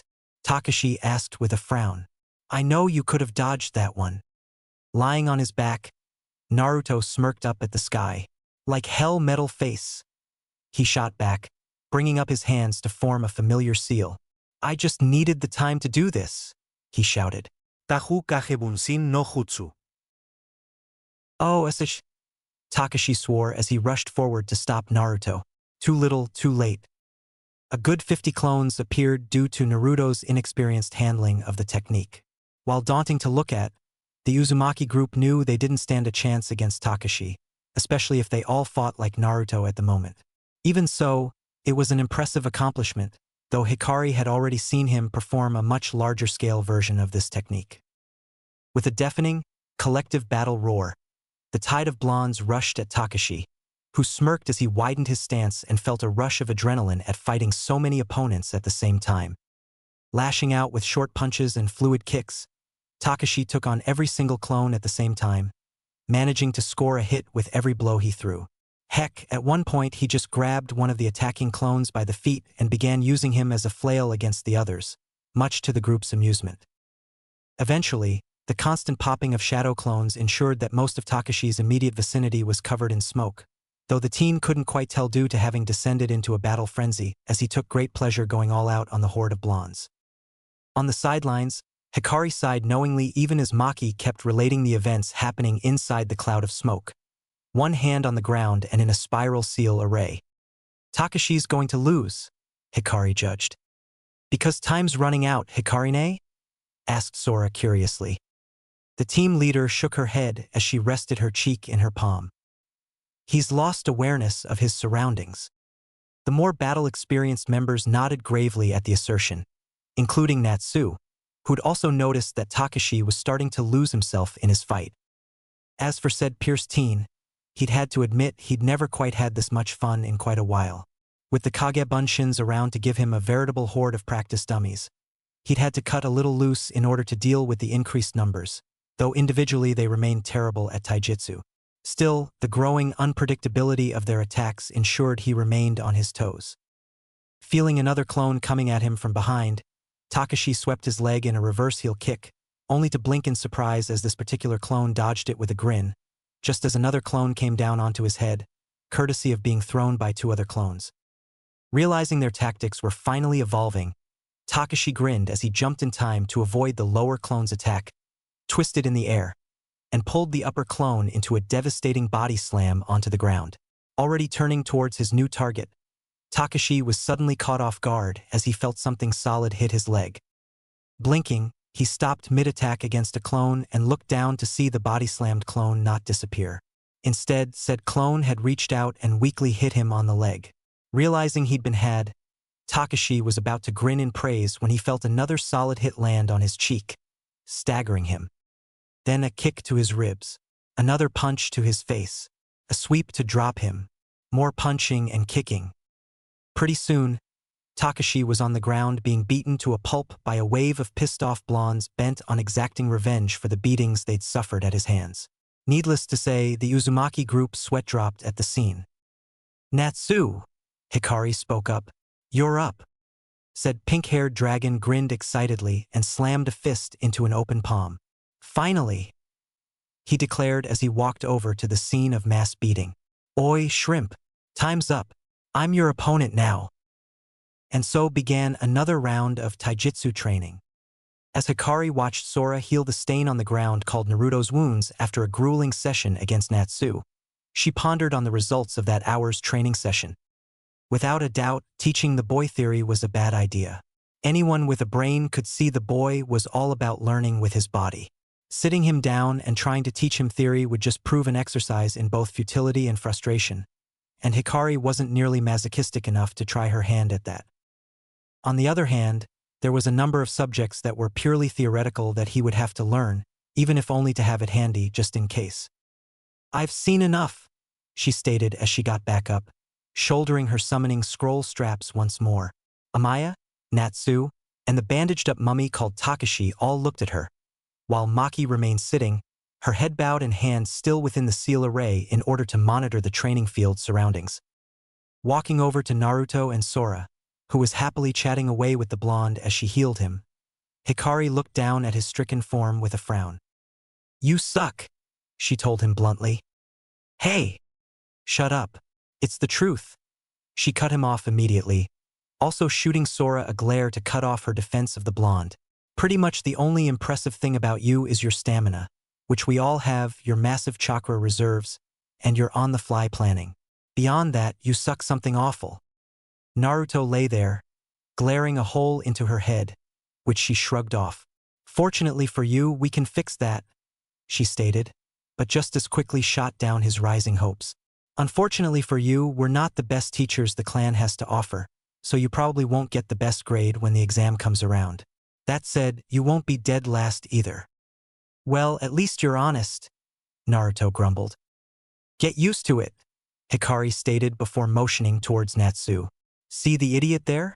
I'm the one who looked after him, growing up. She ignored Natsu's indignant roar and attempt at throttling her. A failed attempt once Maki sealed him into place with instinctive ease. Now, until Keisuke Koro gets here, I'm going to be in charge of you, so expect me to ride your ass until you get to an acceptable level. We've only got 2 weeks to do so, so unless you break a bone, I expect you to work with all you've got, understood? Meekly, Naruto nodded, and Hikari left with a satisfied smile. Shortly thereafter, Natsu sidled up to Naruto and sat by the stricken boy, giving him a commiserating smile. She must like you, the pink-haired boy noted. You think? She just said I suck. Natsu grinned. She told me that when we first met, too. He reminisced fondly to when Hikari and he had been kids. She doesn't mean anything by it. She's just blunt that way. Crazy bitch, muttered Naruto, causing Natsu to laugh and Sora to chide him for his language. She's a little heavy, yeah, but Karine has her heart in the right place, Natsu opined. She's strong, too. Stronger than you? Naruto asked archly, prompting a shrug from Natsu. Sometimes, yeah. She wasn't picked as team leader just 'cause she's cute, you know. Natsu reminded Naruto with a grin. Keisuke Koro wanted to make her a field agent even before she got assigned the mission that started this whole thing. How strong is she, then? Asked Naruto, curious. Natsu shrugged again. Not nearly as strong as Akam, Kimiko, or Raiden, or even Old Man Hiroki or Keisuke Koro, he estimated. And probably not as strong as me all around. But if she's got her summons out, she'd be tough to take down, he guessed, having never gone all out with Hikari before. Still, her skill at summoning was nothing to sneeze at, and even Kimiko had praised her for her talent. My guess is she's what you guys call Tokubetsu Jounin. Naruto's eyes widened at that estimate. Tokubetsu Jounin, or Special Jounin, were those who, while not all around as skilled as a full Jounin, nonetheless excelled in one or more particular fields at the Jounin level. Most Tokubetsu Jounin tended not to be field combat officers, since the village required a great deal of skilled investigators, interrogators, torturers, and cryptographers on hand at all times. In fact, Naruto couldn't really say he knew any Tokubetsu Jounin. Still, to have his training in the hands of one suddenly didn't sound so bad. The two heard a soft popping sound then, and looked up to see Hikari stretching her neck to the left and right, one arm resting on her massive summoning scroll. Suddenly, both Natsu and Naruto felt the pit of their stomachs descend sharply. "All right, you've had your fun with the idiot duo," she said with a growing smirk. "Oh, aye," said two idiots shouted in indignation, though one of them was muffled by the amount of bandages wrapped around his head, courtesy of Naruto's payback beating. "Shut up. Go sit with the others," she ordered. Predictably, Natsu cowered from her wrath and joined the others on the sidelines. She then returned her attention to Naruto and Sora. "Sora, is he good for another round?" The fourth dragon glanced at her patient nervously before giving him an apologetic look. "He is," she confirmed. "Sorry," she mouthed at him as she got up and scurried away. Grumbling at backstabbing clansmen, Naruto slowly got back up to his feet, mentally vowing revenge on Natsu and Sora for leaving him at the not-so-tender mercies of Hikari. Said Doombringer grinned viciously as she watched Naruto take a stance. "Good, you're learning," she praised lightly before bringing forward her scroll and setting it up vertically on the ground. "But this lesson ain't gonna be about fighting." "What?" asked Naruto, confused. "For the next half hour, I will be attacking you like crazy. You have that long to survive," she explained, ignoring his question or the general wincing of her clansmen. Without any further warning, she grabbed the edge of the scroll and gave a powerful pull, revealing to Naruto the most complicated sets of seal arrays he'd ever seen. "Kuchios!" she called out, causing a decent number of smoke bursts to appear out of nowhere all around her. When the smoke settled, Naruto swallowed audibly as he watched foxes, eagles, and wolves of all shapes and sizes materialize, all of them already ready to visit great bodily harm on him if he wasn't careful. "Training time," Hikari sang out. "Start. Get I'm boys." With a chorus of howls and shrieks, Hikari's summons zeroed in on Naruto, who yelled hysterically as he ran away from the horde of summons. A week and a half passed in this manner. Mornings, and by mornings, Hikari meant mornings, were entirely dedicated to taijutsu, where Takashi, Natsu, and Hikari took turns beating the crap out of Naruto while he rapidly improved his stances and battle tactics under pain of great bodily harm. At first, he'd only managed to pull off basic fighting tactics, but that had soon changed once the group had discovered Naruto's Shadow Clone's abilities at information transmission. The discovery was a complete accident, naturally. Maki, who along with Sora and Amaya took turns at teaching him more theoretical concepts during the afternoons, had asked him to retrieve a book from the library, but Naruto, beaten and bruised from the morning session, had been unwilling to go personally, and so had sent out a shadow clone to do it for him. A few minutes later, he'd clutched his head in an involuntary wince. When asked what had happened, he said he'd been hit on the head by something hard. Knowing the boy hadn't taken a foot out of his bed, Maki had sent out Amaya to check out the place where Naruto claimed he'd been assaulted. As it turned out, someone had tripped with their groceries, letting a large melon go flying in the process and beaning Naruto's clone on the back of the head, dispelling it. When Amaya had reported this, Maki gained a gleam in her eyes that Naruto really didn't like and, proclaiming this to be, for science, ordered him to summon a baker's dozen of clones. Unwilling to argue with the crazy lady, Naruto obliged, and Maki soon began experimenting on them by having them leave the room and perform various chores. After a few minutes, she ordered one to dispel and asked Naruto if he suddenly knew something. Upon confirmation, Maki then began demanding for mass dispellings in order to find the limit of information able to be transmitted. Suffice to say, when he reached 50 dispels, he'd gained a massive headache. At 70 simultaneous dispels, which had left him feeling quite drained to begin with, he passed out. Then she wanted to find out at what point the transmission of information began to deteriorate, which brought on another session of headache-inducing dispels. They eventually managed to pin the optimal simultaneous dispel number at about 23. Any more than that, and some of the information got lost in the process. Still, the Seal Master figured that if he just staggered the dispels, he'd be fine. Unfortunately for Naruto, the Kagebunshin's remarkable ability opened up a whole new world of pain as Takashi, Natsu, and Hikari now ordered him to train simultaneously with roughly 200 clones, all of whom would have to train in basic combat forms and battle tactics until Naruto could iron out the kinks in his style. As if things couldn't get any worse, Naruto had also had his daily ramen intake plummet as Amaya and Sora, who were in charge of his overall health as well as certain areas of studies, began buying ingredients from the market and making far more healthy foods. Tears streaming from his eyes, the blonde had more than once been forced to eat yucky veggies and seaweed, both of which he hated with a passion. At least he wasn't alone in his suffering. Having introduced Takashi and Natsu to Ichiraka's ramen, both boys had gotten hooked on the stuff, and were similarly outraged when Sora and Amaya had put their foot down and roped them into Naruto's new diet.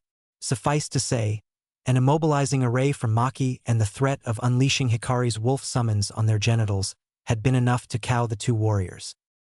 It wasn't just Takashi, Natsu, and Hikari abusing his clones, however. Sora, Amaya, and Maki, when she wasn't using him as her experimental guinea pig, all ordered him to use the Kage Bunshin when studying so as to speed up his studies. By the end of a period of a week and a half, under the express and impossibly strenuous work schedule the group had imposed on him, Naruto was finally considered to be passable at worst, good at best. He still wouldn't get Rookie of the Year, nor was he considered a genius, but for once he wouldn't be the dead last of his class, which was more than enough for his trainers. For now, anyway. On the other hand, they couldn't wait till Kamiko and Keisuke got their hands on him. Hell, the evil grins, coupled with the malevolent cackling they gave him whenever the topic came up, was enough to thoroughly unnerve him and develop performance anxiety. Even though he knew they were family, Naruto couldn't help but start thinking perhaps he'd been better off alone. At the western gates of Konoha, Izumo and Kotetsu, the so-called gatekeepers of Konoha, for no other reason than the fact that their antics kept landing them that duty over and over again, stood half asleep as the new day dawned on Konohagakure. Predictably, not much needed to be done for the two, since most of the registration process happened once past the gates. The gatekeepers, in truth, were merely there to provide armed support in case things got rowdy, or if an invasion happened and someone needed to hold back the enemy forces while the gates were shut. Either way, it wasn't the most glamorous of jobs, and Izumo thoroughly blamed Kotetsu for landing them this gig over and over again. The more stern of the duo was perhaps a fraction more awake than his companion, but even so, his rigid code of self-discipline forced him to maintain an alert facade, at the very least, due to his opinion that the first thing visitors to Konoha should see was the professionalism of its shinobi. Unfortunately, Kotetsu disagreed, which made for an odd sight, really, as visitors arrived at the massive gates. On the one hand, a stiff, professional soldier, while on the other a sleeping, hunched-over, snot-bubble-forming layabout. Honestly, was it a wonder the other shinobi countries considered Konoha a hippie village? Damn it, Kotetsu. Izumo growled under his breath after the 15th time. A pair of visitors laughed discreetly while pointing at his sleeping partner. Grabbing one of his patented Kotetsu awakening devices, read, a pebble, he discreetly flung it at his colleague, nailing him in the forehead. "Sonafab," said Victim roared as he jerked awake. "Pipe down," Izumo chastised his friend and bar-hopping wingman. "And try not to embarrass yourself more than you already have," he grunted. "Honestly, a good shinobi." He started to rant, before realizing Kotetsu had fallen asleep again. Hoo. Kotetsu was mumbling pervertedly in his sleep, causing a pair of cute girls walking into Konoha giggle. "Yes, that's it. Right there, Mistress Anko. I've been a naughty boy." Wham. Kotetsu was suddenly mumbling for a whole new reason as Izumo nailed him in the temple with his guard staff. "Stop sleeping," he roared, any of his own sleepiness now thoroughly banished and replaced by good old-fashioned rage. "Strange," Kotetsu mumbled into the dirt. "Should I be tasting dirt? Oh wait, there's the blood. Ow wow." Izumo sighed as he watched his partner writhe in pain on the ground, ignoring the somewhat shocked and amused looks passerbys were throwing them. "See? Now people will be looking at us weirdly and reporting us to the Hokage for screwing around," he accused Kotetsu, ignoring the fact that he was the one who'd given his friend a mild concussion. "I don't know about you, Ko, but I hate guard duty. I hate it." "Sorry, what?" Kotetsu mumbled, his face still planted on the ground. "I was busy counting the spots I'm now seeing." "Oh, pretty." Izumo sighed again, finding it oddly depressing that this one act of exasperation was quickly becoming his trademark habit. Hell, He knew there were some amongst the Chunin ranks who'd begun calling him Sighing Izumo. Never mind that the nickname sucked, it was also scarily accurate regarding his state of mind these days. It was at that moment that something caught Izumo's eye.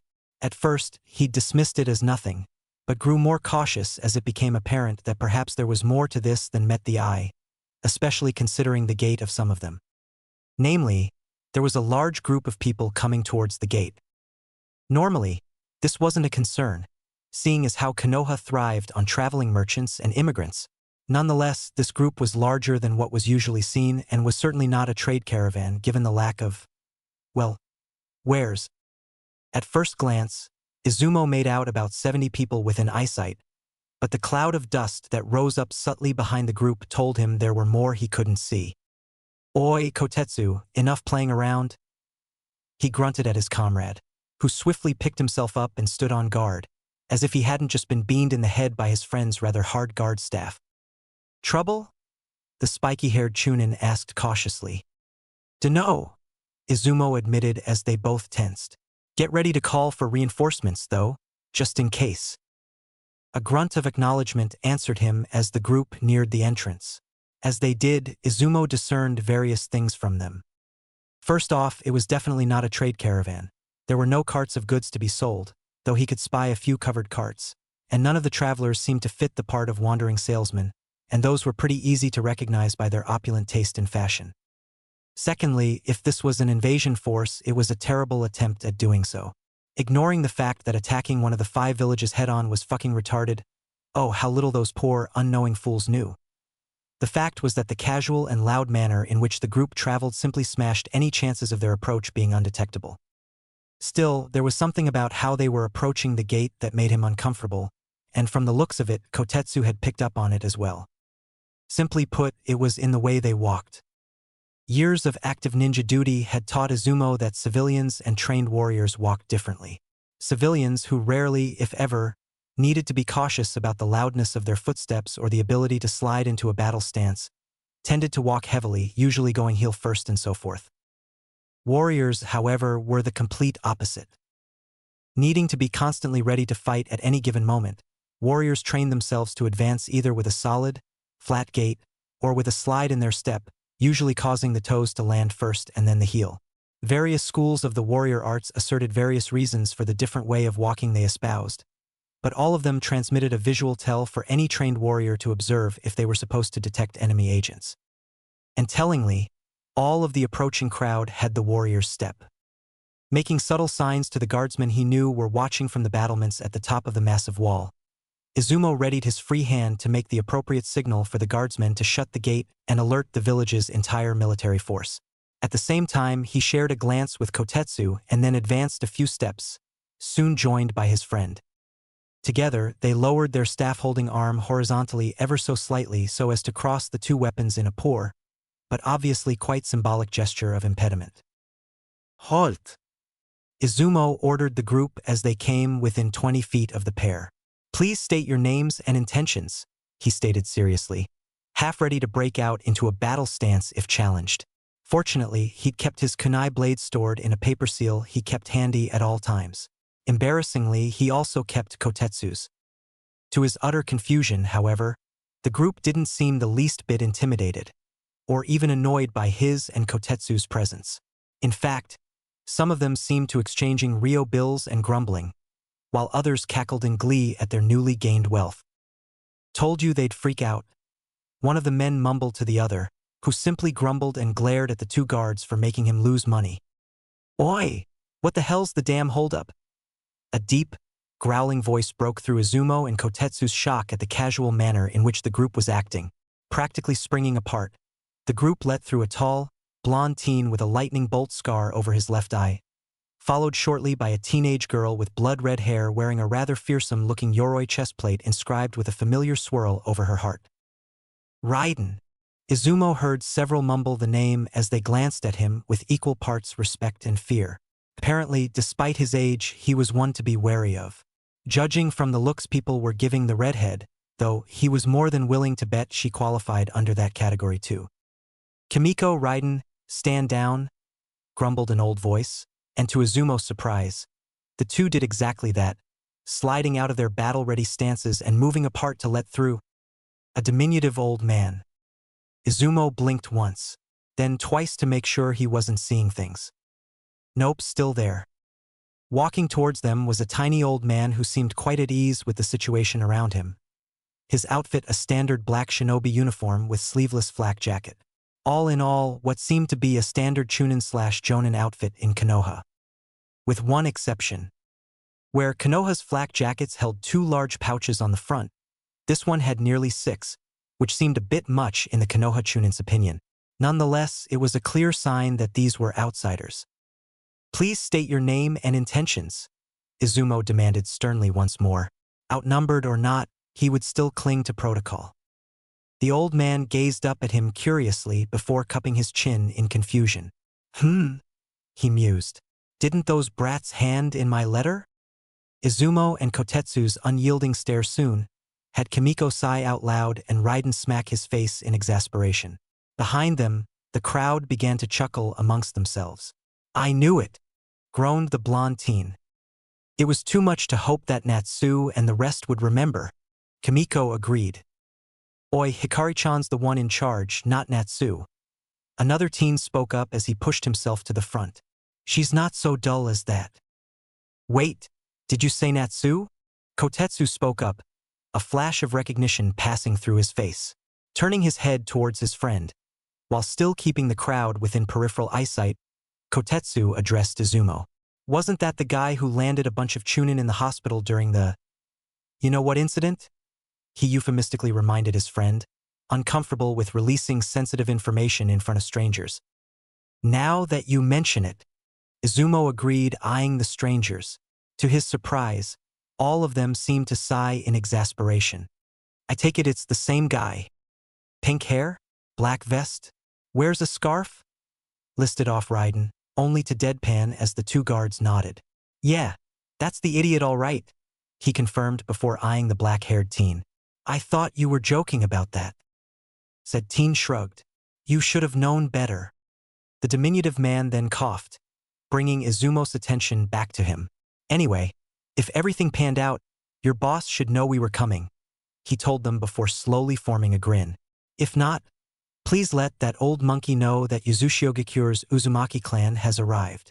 If anyone had told the Sandaime that he'd one day be sitting down with part of the elders of the Uzumaki clan over sake in his office, he'd have had that person institutionalized on the spot.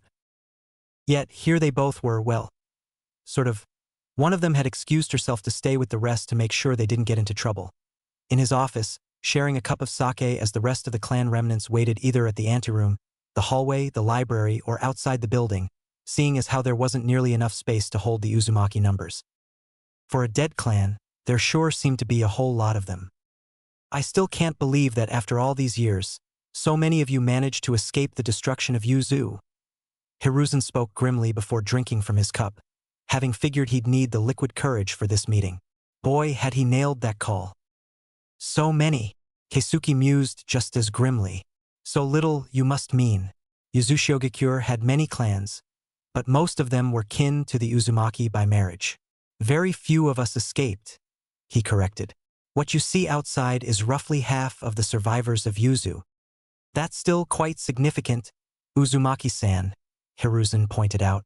The Hyuga, the most numerous of our clans, numbers maybe a little more than half of your survivors at most. The Hyuga weren't a country unto themselves, Keisuke riposted as he stared down at his cup forlornly. Even as he spoke, he could still see so many faces of deceased loved ones. Too many. It was fortunate any of us escaped the great destruction. Hiruzen, seeing how the conversation was affecting his fellow aged shinobi, decided not to press the point. Nonetheless, the two did have something to discuss. Your advance guard made quite the impression here a couple of weeks ago. Hiruzen switched tracks, offering the man an amused smile. Put over 100 of my men out of commission for the night. That did the trick, as Keisuke snorted before gulping down his cup in one go. Yeah, Yuki told me, he said. Morons had no self-control. To be fair, they were stopping a mob from lynching a small boy. Right about that. Keisuke's expression grew dark, causing Hiruzen to stiffen. I trust it's been made clear that any further assaults on our clan head will be met with vicious retaliation, he stated more than asked. Hiruzen eyed the elder calmly and quietly for a moment. No, he replied calmly, and just before Keisuke could explode with anger, he put up a halting hand. There's a reason for that. What reason could there be to leave that boy out of his family's protection? Demanded Keisuke. You are not a clan of Konoha, Hiruzen pointed out as he folded his hands on his lap. You have no authority here, either as a clan or even as individuals. If you wish to exercise either, you must first become part of the village your clansman is part of. That's not much of an issue, Keisuke growled, though his anger seemed to lessen. It was part of our plans to begin with. Oh, but there are issues to that, Hiruzen remarked. If Konoha admits your clan to our ranks, what would happen to your enemies? He asked. Kiri, Kumo, Iwa, Umi. These four nations unbelievably joined forces to erase your home from the map. An unprecedented and unrepeated event, and 3 of these now make up 3/5 of the great shinobi villages. Konoha can scarcely afford having 3 of the world's major powers aiming for it. Hiruzen hadn't wanted to play this card, but after having come down from his high at being the Hokage to preside over the resurgence of the Uzumaki clan, he'd begun to realize the drawbacks that having the Seal Masters around could bring Konoha. Keisuke, for his part, couldn't fault the Hokage for pointing this out. Any village that claimed the Uzumaki amongst their numbers could soon face the combined fear and hatred of the alliance that had destroyed Yuzushiogakure. Are you saying you will not allow us residence in Konoha? He asked seriously. Hiruzen raised an eyebrow. Not at all, he answered smoothly. I'm just asking a question. If the Uzumaki joined Konoha, what could you offer us that would offset the horrible possibility of a 4th ninja war erupting? Negotiation. Keisuke was all too familiar with this game. He'd had to play it with the other elders at their latest meeting, and all of his life before the fall of Yuzu, and even so only one had sided with him. The other 2 elders had, for all intents and purposes, given up hope on reforging the clan, and were not convinced with Keisuke's guarantees regarding the new clan head. It was far from a lost cause, but Keisuke knew that the clan head would have to personally seek them out and prove himself to them before the family could be truly reunited. The question the Hokage posed, however, had merit. What could the Uzumaki offer Konoha? Naturally, sharing the clan's most prized Fuin techniques was out of the question. He knew, for instance, that the Hyuga never shared a damn thing of theirs with the village, and he wasn't going to be the only one bending over backwards to please the leadership of the village. The Uzumaki weren't lapdogs of anyone. Manpower, I suppose, would be the best answer, Keisuke stated. Our clan may have been diminished in size, but not in power. With the few that have decided to follow me here, I bring you medics, seal masters, summoning specialists, interrogators, torturers, combat specialists of every kind. Konoha's military strength would rise considerably with us around. I should expect so, Hiruzen agreed as he lit his pipe. Yet, what else? Considerable rise in military strength or not, this would hardly put us on par with 3 of the world's greatest military powers. Keisuke knew the Hokage wanted something, but couldn't figure out what. Narrowing his eyes, Keisuke decided to call the man out on it. What do you want? He asked bluntly. Hiruzen smiled, finally getting to the point. I have no doubts in my ninja's will of fire, he stated as he placed his pipe in his mouth. All of them would gladly fight to the bitter end to protect their homes and comrades, as would I. However, there's no harm in tipping the scales a little, he said, smirking as he thought of his colleague in Iwa. By offering our side a boost, is there? No, there isn't, Keisuke agreed warily. So here's what I propose, Hiruzen continued. In exchange for full citizenship, clan status, and lands on which to build your home, Konoha will require the following.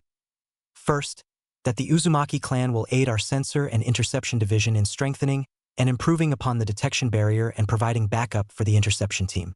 Second, we will require you to develop new, proprietary seals that would aid in monitoring activity within the village and the village's surroundings. If anything, your infiltration team managed to point out how woefully ineffective our barriers have become, if one had a mind to it, and I would appreciate it if you would give thought to supplying a teacher of basic Fuinjutsu for our academy, as it is a dying art here, he stated. Third, We would also gladly welcome your efforts in strengthening our walls and gates with those remarkable seals of yours. And finally, any cooperation you can give to the hospital, of course," he said with a smile. Keisuke had years to practice not showing overt relief or anger in the midst of negotiations. Thus, when he heard the terms proposed, it was all he could do not to sigh in relief. As terms went, these were well within reasonable, and in no cases was it mentioned that the Uzumaki had to give up their precious techniques. "This is acceptable to us," he stated, knowing his sole counterpart dealing with the clansmen outside would concur. Hiruzen smiled genuinely as the negotiations finalized, opening a drawer and picking up a sheet of paper. "Excellent," he said with a grin as he placed the paper on his desk and brought out his personal seal. "Then may this be the beginning of a wonderful new chapter in the relationship between Konoha and the Uzumaki clan," he declared before stamping it, showing to Keisuke he'd already had everything set up for the Uzumaki's ingression into Konoha's ranks. Naruto was freaking out.